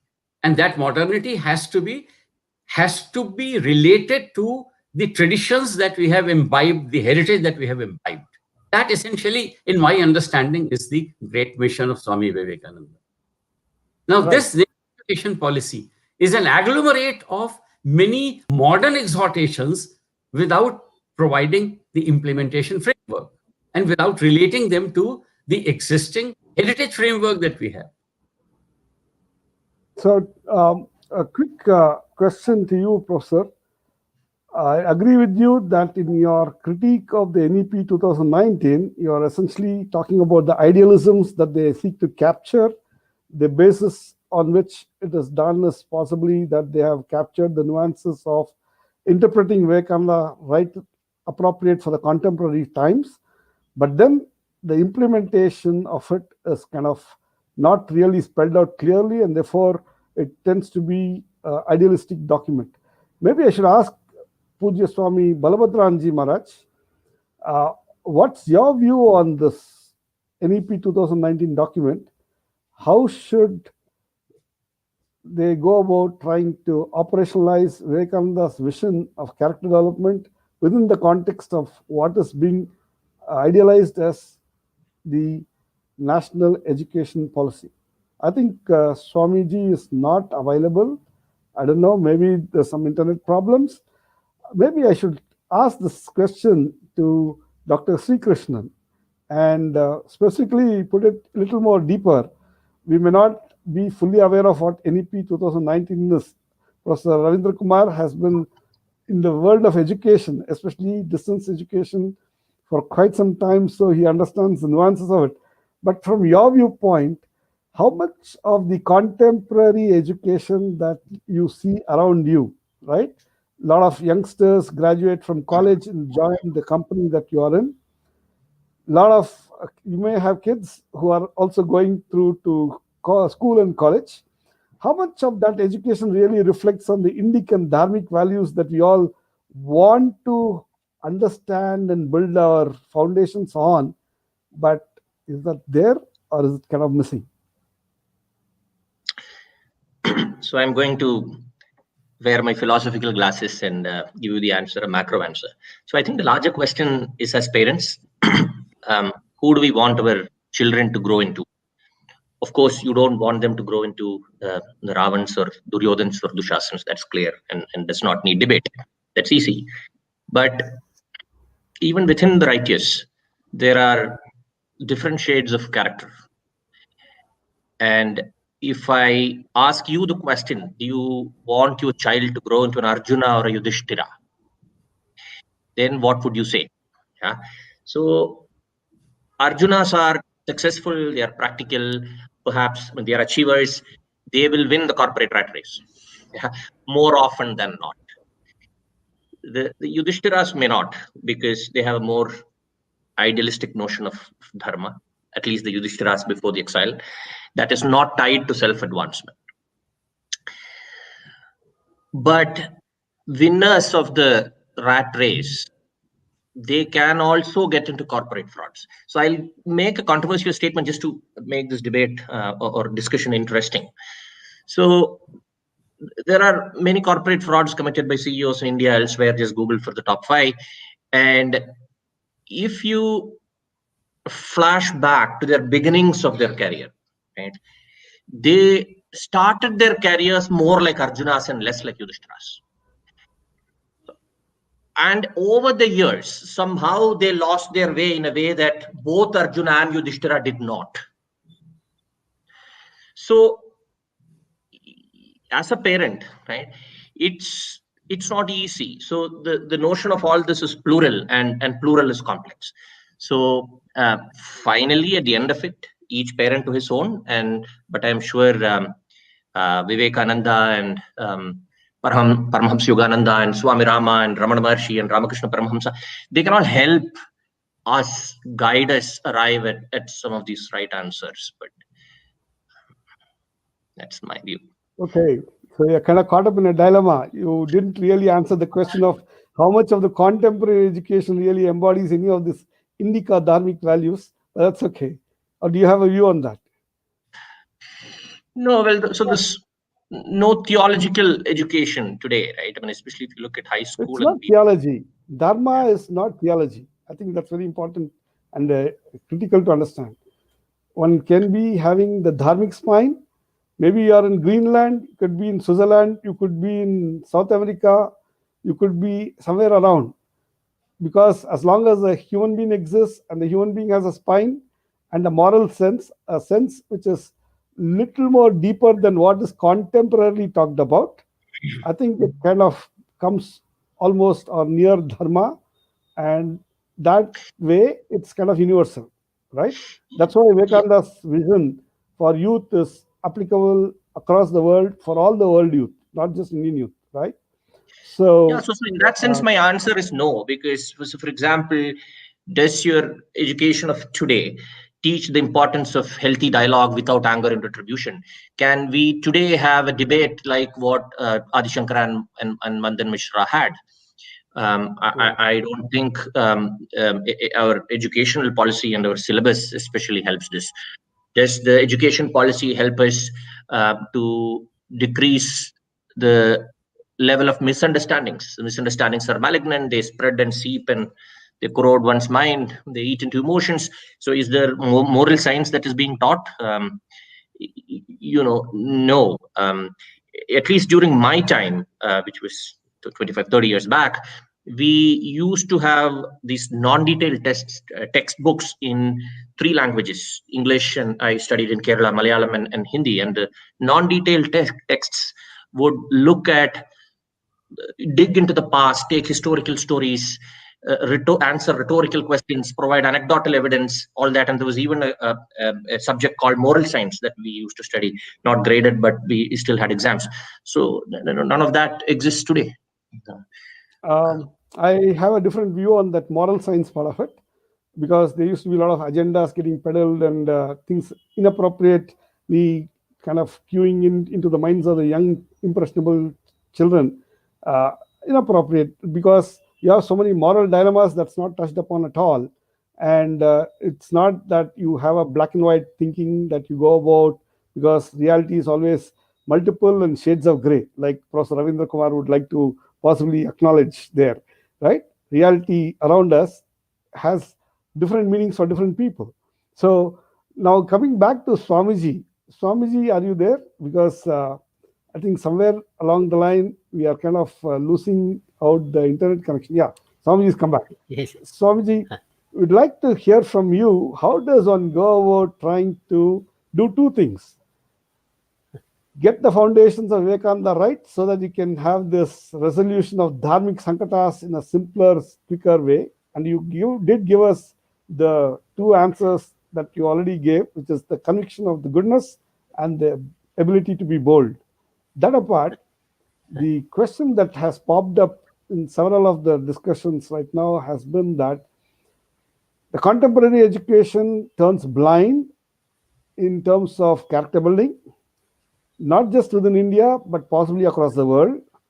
If in India we have a Vivekananda who's a role model, who's a patriot saint, who has the breadth and scope of understanding human nature in such a way that people across the world benefit from it, what is the way to practically solve our problems in understanding the Indic culture, Dharmic culture, while even as we are getting subjected to the formal education in our schools and colleges? How do we go about it? The dual split personality that we tend to possibly develop. How to introduce this moral education based on Indic culture? That is your question? Right.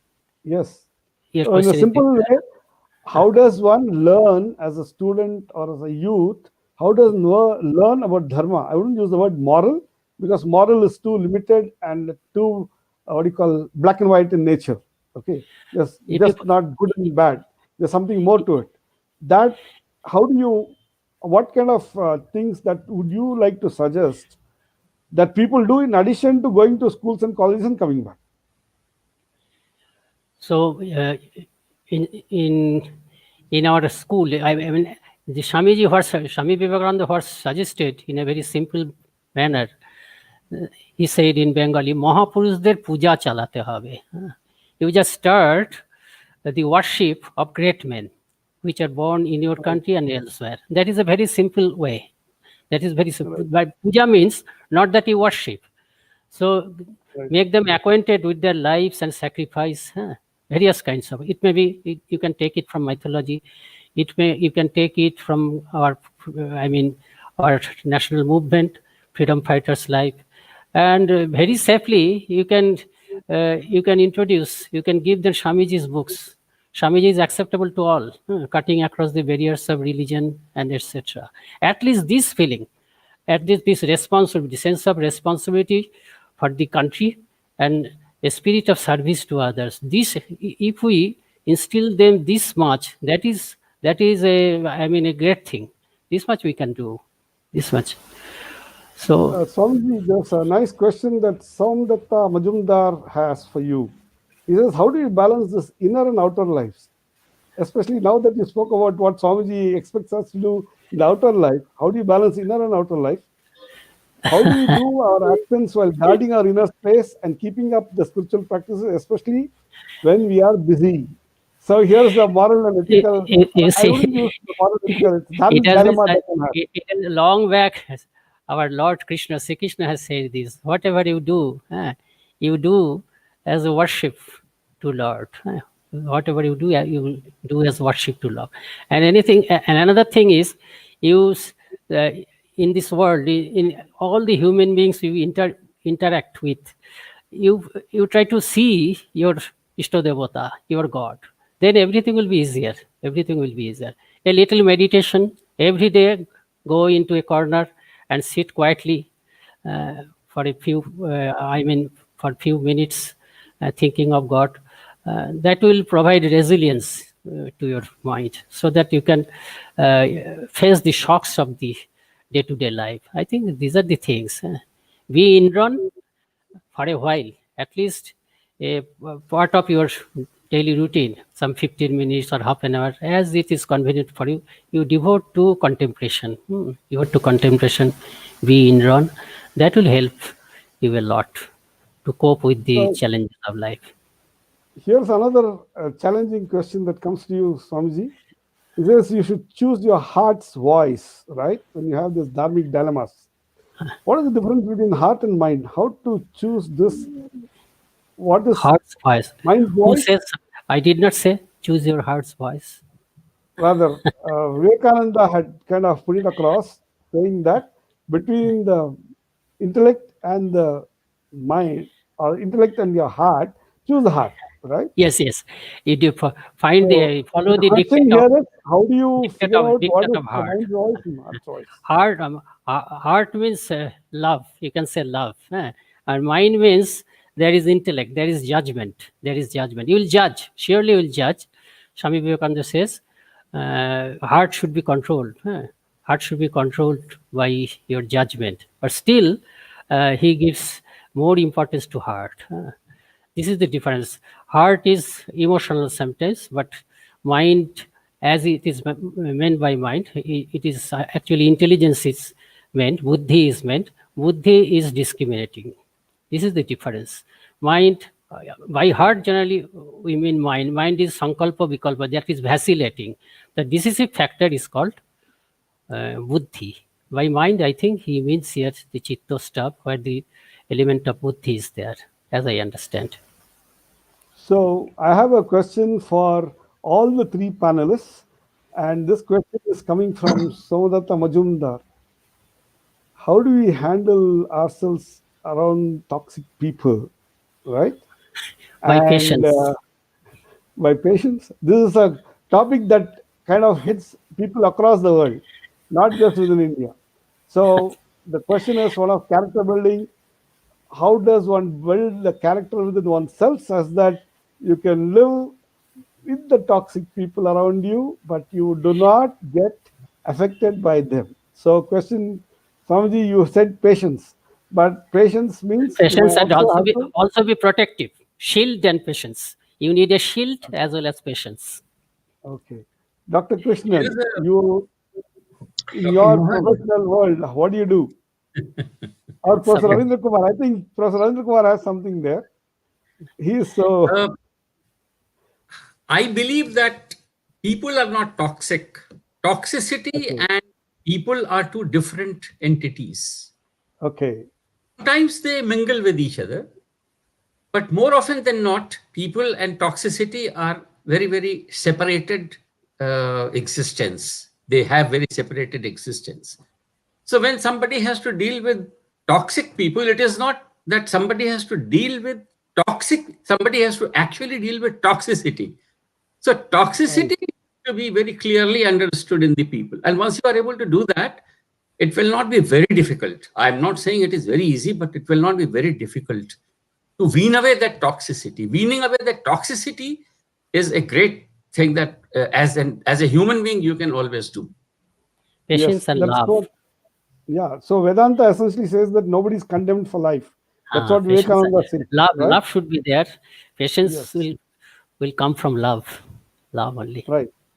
So, Dr. Krishnan, what do you have to say about this? You do So not lastly, brand people I- as toxic, but you need to reach out to people such that they lose their toxicity.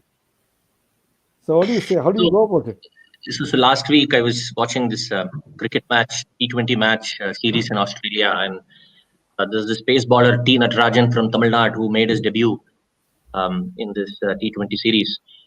And after the match, one of the commentators, it was Murli Karthik, he asked Natarajan, he interviewed him, and one question he asked him was, he asked him, how are you able to react in the same calm way, whether you are hit for a six or if you take a wicket? I mean, you look the same.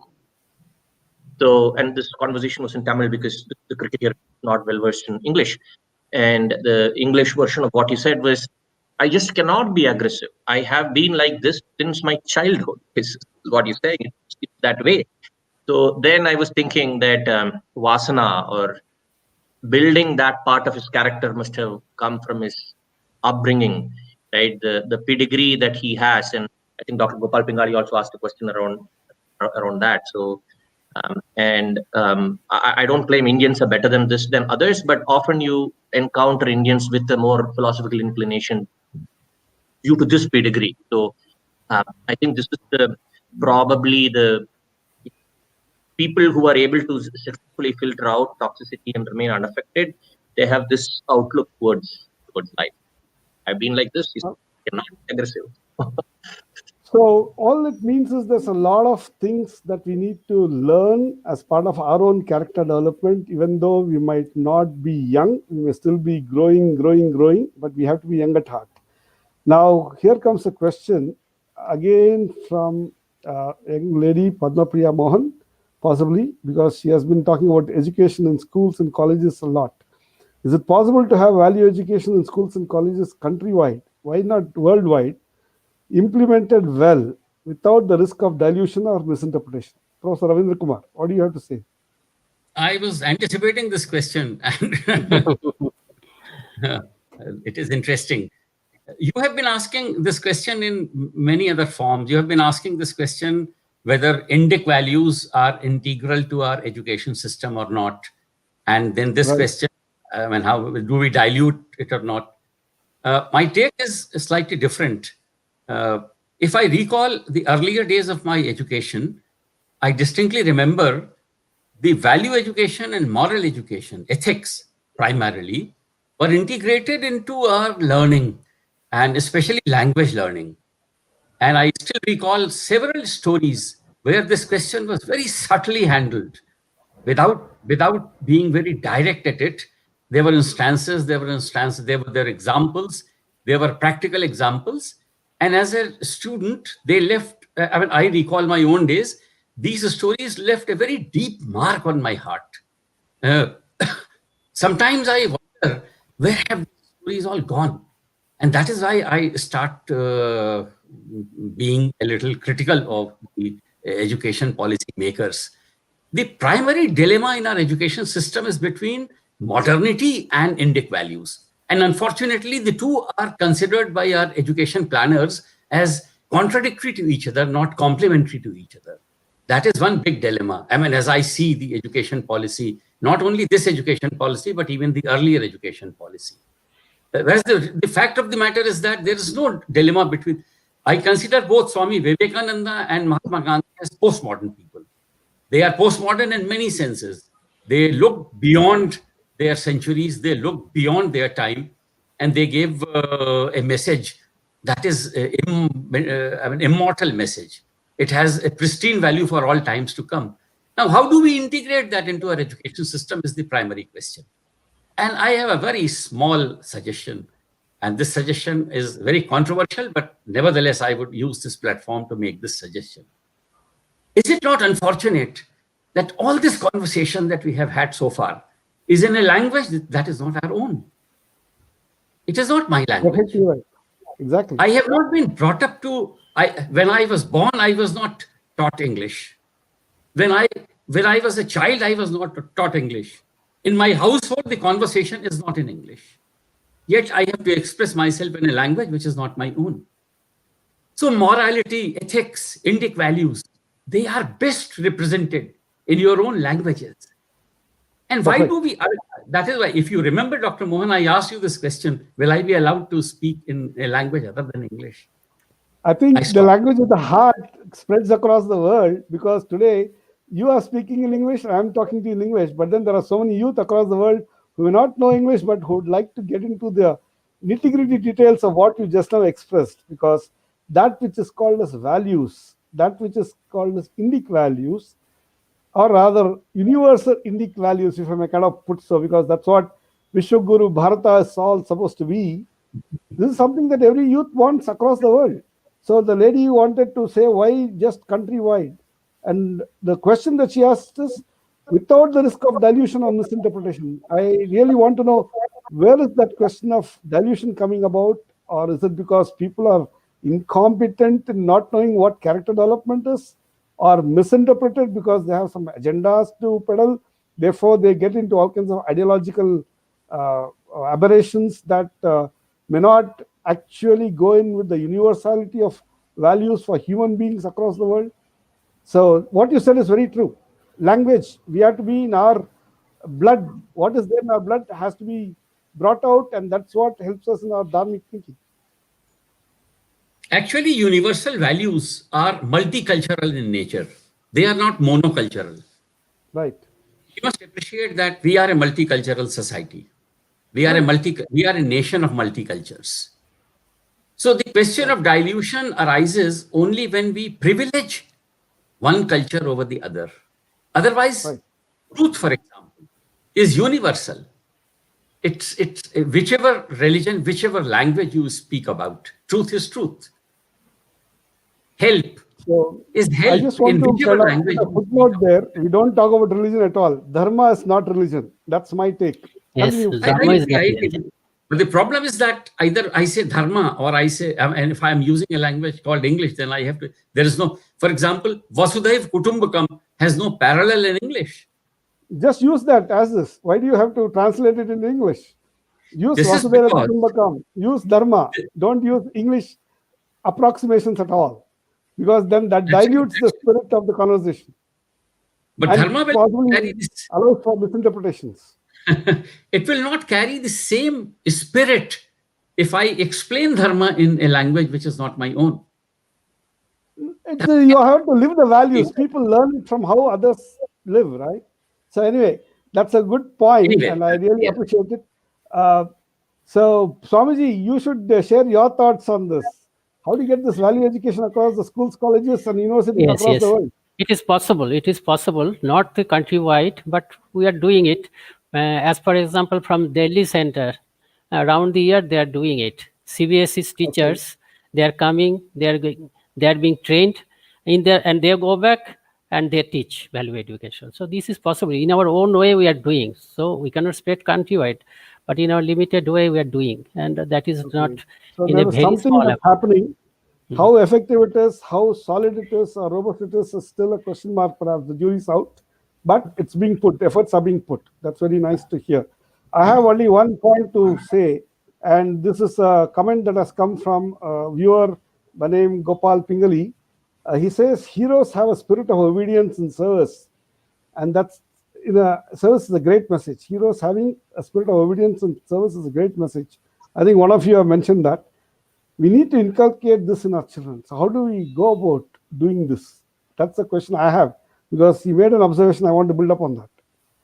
The gentleman made the observation, and I want to build up on that. Know about the heroes, read about them. That is the thing. Right. In our constitution, it is there that the ideas that motivated our national movement, we should be acquainted with that. So lives of our freedom fighters, lives of heroes who have struggled for a good cause. So biographies can be given to read. Okay. Unless you know about them, how can we inculcate? First thing is knowing. Okay. So there are lots of heroes from across the world, from different cultures in the world, who have had their dharma sankatas and the approaches that they took in order to be able to get over the dharma sankatas in their own limited way, in their own way. So that's something which you would kind of suggest that people should read. And I think that statement like obedience and service is universal value. May I ask Dr. Mohan a question? Yes, sir. Yes, Swamiji. Why are you always talking about dharma sankata? Dharma always not provide sankata. Dharma. Okay. That's a good point, Swamiji. In fact, In Why fact, only the troublesome portion you are harping on? Dharma is health. Dharma is health. Dharma is a great health. Here, what right. Gopal Pingali writes, there is no issue of Dharma Sankata. He just gives a statement, positive. Heroes having a Okay. spirit of obedience and service is a great message. He's answering. But surely Dharma Sankata sometimes arises. We are So here's thinking. the question, counter question for that, Swamiji. Srimati Mukherjee is asking, when people are somewhat dharmic, they are not really successful in the worldly sense. And Yes, if they're that not is successful, why is goodness not attractive? That's a very interesting question that I would pose it to all the three because panelists. all, because all are not following the path of dharma, so others cannot appreciate dharmic path, and others some those who are following the path of adharma, they feel not convenient with the people adhering to dharma. That is the matter. But as I said, as Swamiji has said, conviction of the power of good miracle. I should have one following dharmic path should be bold. You have Okay. chosen dharma, so you have to sacrifice many things, but you have been you'll be rewarded in other way. You will have peace of mind. You will have respect Okay. from whose respect values to means to you. This is Okay. my way of thinking. I think Okay. others Maybe, also should. yeah, I should ask Dr. Sri Krishnan. You have, see, Swamiji says dharma is not about dharma sankatas, okay? Dharma sankatas maybe are just about 5% of one's life. The other 95% can be very, very invigorating, positive, what do you call, pleasure. I wouldn't use the word pleasure, but definitely joyous and helpful. So, what do you say to that? And what do you say to this particular statement? So there is a book written by Gurucharan Das, and the title of the book is "The Difficulty of." Looks deep into some of Right. our epics, and so the I think the answer is that Swamiji is right, of course, but dharma, whenever there is a strong linkage between dharma and reward, the choice is easy. The choice becomes difficult. Difficulty of being good arises when you are confronted with the dharma sankata. And I also agree with Swamiji that in certain cases, I mean, uh, for our karma theory, we do not know when we will be rewarded for a good action. So, going back to that example I gave of Justice Hansraj Khanna, he was superseded, he was punished, um, he was banished from the public eye by the government, etc. But 23 years later, the government's changed, 2 decades, the wheels of decades rolled, and he was awarded the Padma Vibhushan. Now, the world remembers Khanna, but the world does not remember the Chief Justice who superseded. So, That's a very, very strong statement that you have said. And I think it's a very, very solid and valid statement as well. Yes. Continue, yeah, so you'll have Dr. to look at Krishnan. it as cosmic level. So when you look at it from a cosmic level and you get perspective, perhaps it is easier to do good, even though the rewards are not imminent or perceptible or apparent. Professor This Kumar, what statement do you have to say? is inappropriately articulated. Okay, The that's a good point. people Okay, are continue, sir. Dharmic people are successful people, and there are any number of these examples from whichever country or from whichever cultural zone you want to have. Gandhiji, Swami Vivekananda, they are all dharmic people. They are the most successful people. Yeah. It's a So good, we good only said point. they are not always successful. They are No, no, no, no, probably. no, no, no. I think what's important, and this is a nuance that Professor Kumar is also trying to bring across, is what is considered in quotes as success for a person who's not that very mature could be absolutely successful. It's a metric of success for a person who's very matured. So when somebody takes up the solid stand that one would be dharmic, one would take up the cause and live by it, even though one may have the material discomforts and the difficulties and the humiliations that accompany that kind of a stand in the short term. The success lies in getting the benefits for not just oneself but across the board for all the people in the long term. And that metric is what needs to define what is goodness and what is attractive, I suppose. Once you get those terms proper, I think what Srimai Mukherjee is trying to elaborate there would become a lot more clearer. Very nice. So I have another statement that Swami Satyapriyananda had mentioned. He says in value education, practice is better than preaching. So the question then comes is, he has another statement also made, comment that he has made, which is childhood is when one learns by seeing others. A good environment prepares the child for life. So combining these two, why is it that experiential dharmic sharing, if I may use the word sharing instead of teaching or learning, why is that not being, what do you call, propagated in a very big way? Because there are so many people who are in all walks of life who live a certain life of conviction which is absolutely grounded in the larger multicultural universal value system. And like earlier it was shared that one needs to learn or study about the heroes. Right. Why is it that we don't get to know about the real heroes who are living in our midst? And of course, there's another statement that I saw: the bad people are loudmouth and good people are silent. So it's so very difficult to understand who the good people are because they are so very invisible. And once you get to see them, to be able to observe how they live their lives, and then to be able to get that environment around and get to imbibe that, I suppose, is the way. But then why is it not happening as experiential dharmic learning that Vivekananda wanted to showcase to everybody around? A practical problem is that the moment we start writing about heroes, it becomes hero worshipping. Instead of worshipping heroism, we start worshipping heroes. So there is a practical difficulty there. Instead of writing about heroes, we should write about heroism of these heroes. And that will carry a lot of good meaning and So will you're be kind of immediate. saying that write But about heroic acts rather Yes. than but the long-term individual. but Swamiji, without you had without hero, how will you write about heroism? Without Netaji, how will you write about Netaji's heroism? So hero will be there. Hero, I mean, his ideal should be preached more. The person should not get better of the ideal. That you mean, I right, think. right. Yeah, exactly. So do not get into the personality cult mode. Don't get into being what do you call falling in mad love with the personality. Look at the acts of choices that were made, the decisions that were made by the individual in order to live a certain value system that actually makes the inspiration for one to know what it is all about. I think that's the key that is there, and Yes.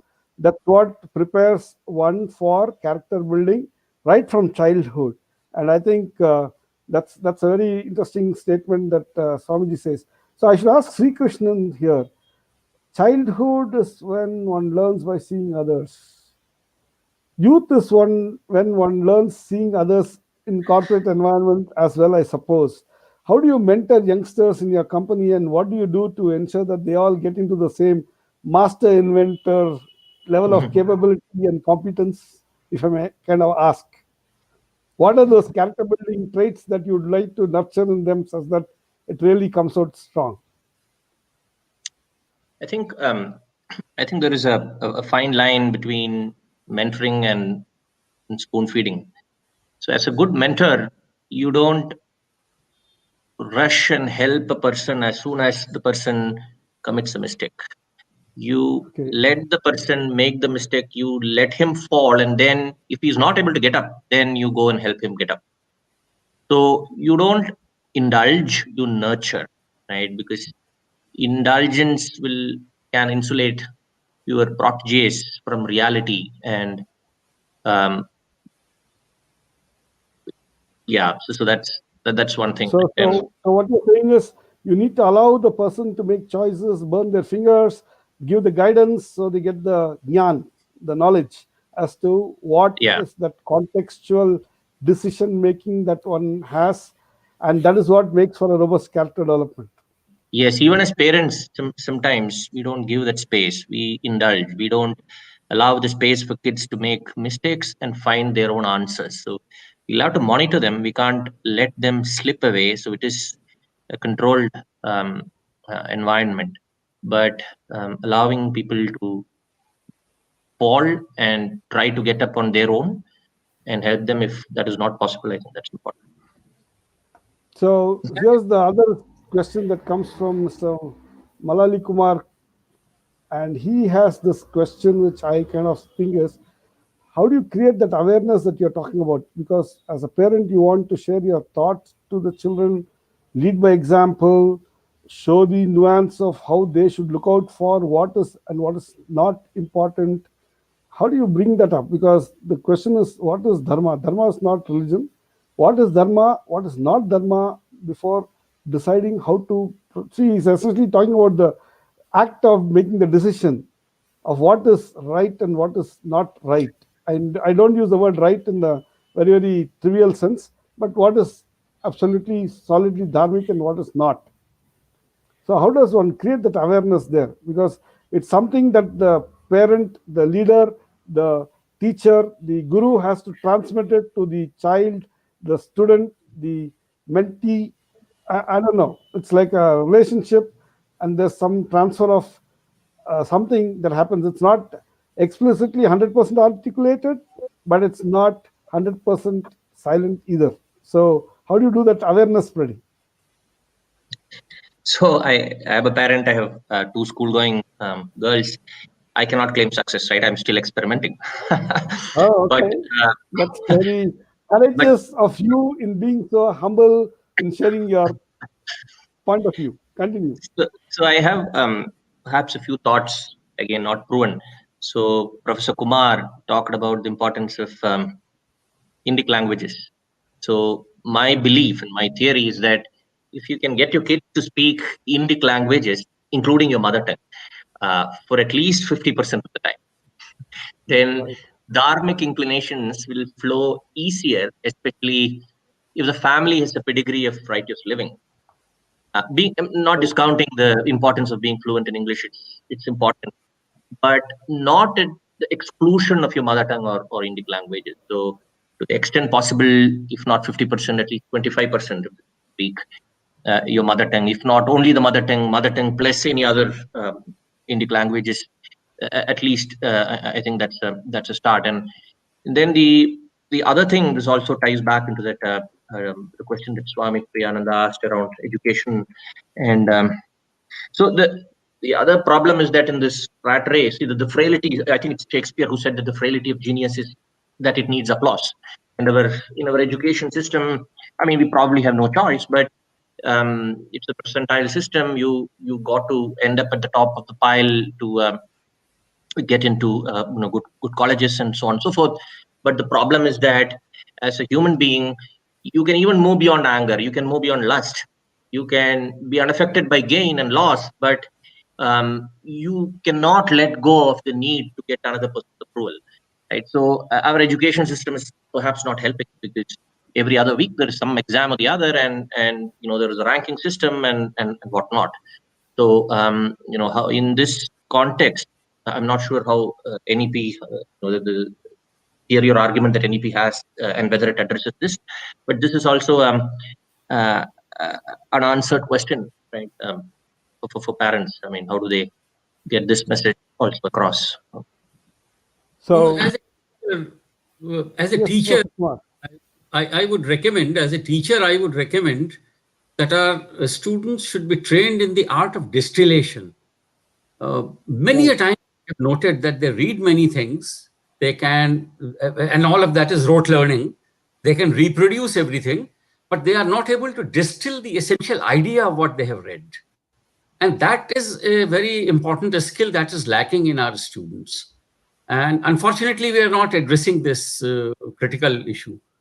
This art of So part distillation of is very it's part important. of a critical thinking and critical understanding that you're talking about. And one particular definition, I just want to know your take of this definition that Swami Satyapriyananda has for dharma. He says what supports the society is dharma. Without dharma, society breaks apart. Now, in the modern context, communists would like to say, yes, we support the society, so we are dharmic. The Islamic countries in the Middle East would like to say, we support society, our way of life supports society, so we are dharmic. Now, that is the definition, that's one of the definitions perhaps. But what do you all have to say about what Swami Satyapriyananda ji says? Complete agreement with what he says. Complete agreement. So But there is this something this, called universal society, perhaps. I think that's what he this means when he says, understanding of dharma has to be clearly defined. right, right. So what supports the society universally is what's critical in understanding dharma. Without Yes. that universal societal support, in the sense that it's thriving and survival, etc., that is where the dharmic dilemmas can creep in, and that's where we make the right choices in the larger context. And of course, the language of assimilation, of trying to understand all this from across the world, is what Swami Vivekananda was talking about. And that's what makes Vivekananda a Vishwa Guru for Vishwa Guru Bharata, as a representative of Vishwa Guru Bharata. Now, I have one final round of questions to ask to all the panelists. And after that, I think we are kind of coming to the end of our conversation here. It's a very important and interesting conversation that we have had. So let's revisit the title of this particular panel discussion: Vivekananda's India as a Vishwaguru, Vedantic Character Development Approaches for Youth Across the World. So, what is your sense of Vedantic character development, and how do you think it really helps people in general for the youth across the world? Swamiji. Sense of oneness with all and spirit of empathy. That Okay. is Vedanta. So Vedantic character And development service, essentially, love. yeah. So Vedantic character development essentially talks about the sense of oneness, the sense of having empathy for the people, irrespective of where they are suffering across the world, the sense of service to enable them to get out of that suffering and then to be able to be one, right? So that's very interesting and very That nice. is the universal dharmic values. Okay, that's the universal dharmic values. Dr. Krishnan, what is So, Vedantic character building for you? And what is Vivekananda's understanding, or what is your understanding of Vivekananda's understanding of how India can be the Vishwaguru? so for Two questions, so worldly man like me, householder like me, 21st century, people like me, I think, do need help, right? And we have to differentiate between what the word devotee and the word disciple. So it is easy to be a devotee of Shankara, of Vivekananda. A devotee is a follower, he's a worshipper. But how do you transcend that distance and progress from being a devotee into being a disciple? I think right, you get a solution to your answer if you are actually a disciple of a guru who has a sense of calling for some years. Because the disciple would internalize the teachings and live by those teachings. And it is not easy. Being a disciple is not easy. So I think we should aspire to be as close to being a devotee, sorry, a disciple as possible. Find our own wonderful, answers. Our wonderful. And that is the secret to Vedantic character development. Be the right kind of disciple who will internalize the understanding and the knowledge that one can gather from around us, and that is very, very critical. Professor Ravindra Kumar, what do you have to say? I thought of a few. Vedantic character development and Vivekananda's vision for being the Vishwaguru, India, Bharata being the Vishwaguru, two part. I thought of a few things, but I have zeroed on only one: addressing Okay, inequality. addressing inequalities. Okay, inequalities at various levels. That's something that we all need to do to be able to develop the Vedantic character development, so that we get to have the universal Vedantic values in place. Therefore, Bharata becomes Vishwa Bharata of the Vivekananda envision. Wonderful. So, on that note, I think we are kind of coming to the end of our panel discussion. That was very enlightening. I'll just take a couple of minutes of your time and the viewers' time, viewers on Facebook and viewers on YouTube. I just want to share that Vivekananda Janotana Trust essentially looks forward to working with the youth, trying to bring them the message of Vivekananda, the message of character development, such that they bring out the best in themselves, best in themselves in their personal lives, in their professional lives, bringing out the best of the excellences that one can have, one can aspire to have, right? And it is in that context that we run this program called National Workshop on Empowerment of Youth. And we have been very happy to share that in this forum, we could bring in professionals who are kind of tuned in to really making a difference in their fields of life. We could bring in teachers and mentors who are working with youth almost every day and influencing them, good or bad perhaps, but then definitely good because they come to our forum.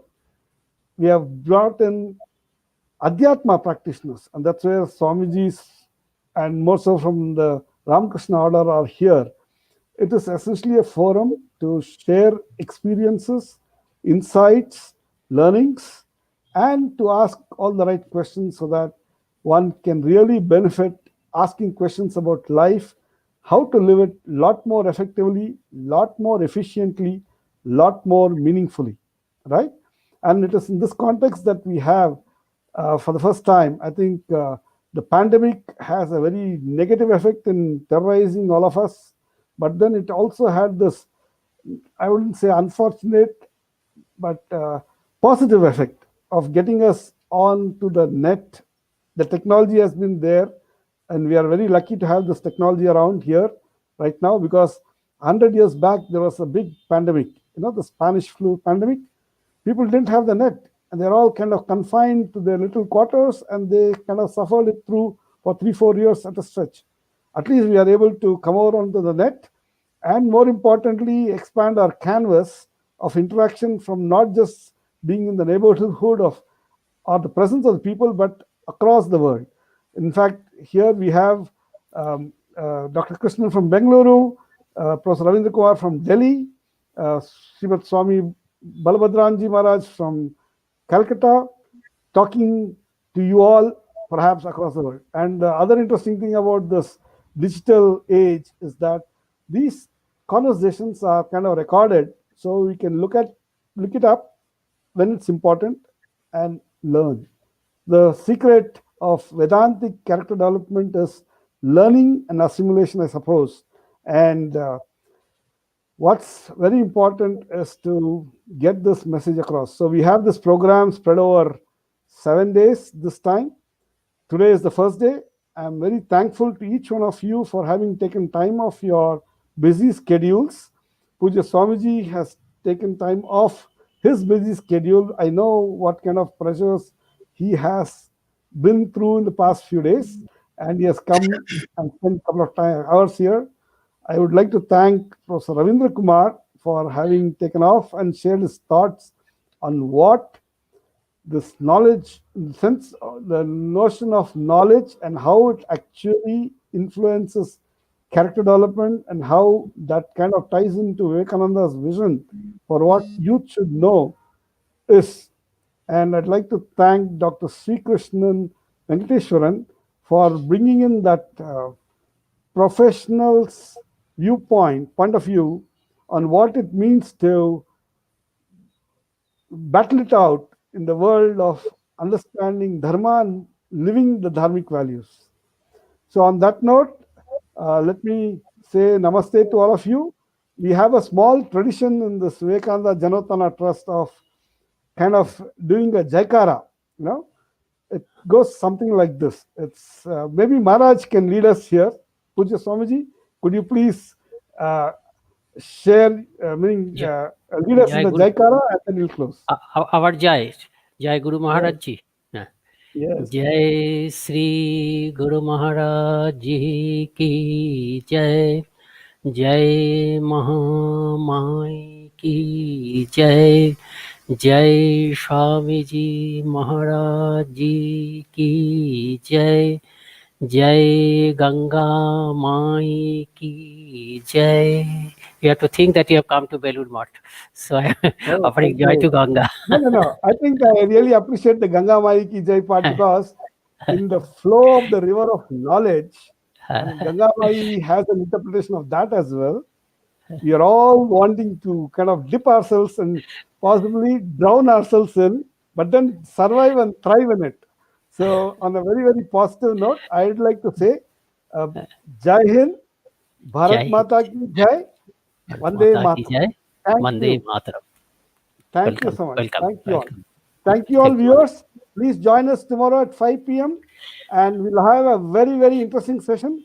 Let me just take you all over to what is there in store for us tomorrow. The theme of the day tomorrow is youth competency building, and we're going to have a benedictory keynote address by Srimad Swami Sarvastananda Ji Maharaj. He is the minister in charge at Vedanta Center, UK, and he's going to talk on the topic of where is our contemporary education failing the youth across the world, right? He will be followed by Professor G. Ramesh, who is from the Indian Institute of Management, Bengaluru, who will talk about Vivekananda's character building as a foundation for effective and agile reskilling, followed by Professor Y. Narahari, who is the Dean of EECS in the Indian Institute of Science, Bengaluru, who is going to address us with the topic of Vivekananda's vision for robust scientific nation building and manpower development. Of course, following all of this, we're going to have a very interesting panel discussion. This topic is character building versus and or skilling and reskilling for nurturing leadership development of our youth. Why is this important? Because education, contemporary education, has always been about skilling and reskilling ourselves to be productive in our environment, but it's never been about character development and becoming a better human being. It's a very interesting panel discussion. So, on that note, once more, Jai Hind, Vande Jai Hind. Mataram, And Vande Bharat Mataram. Mata Ki. Bharat Thank you Mata ki all jai. so much. Thank you all so much. Thank you. thank you.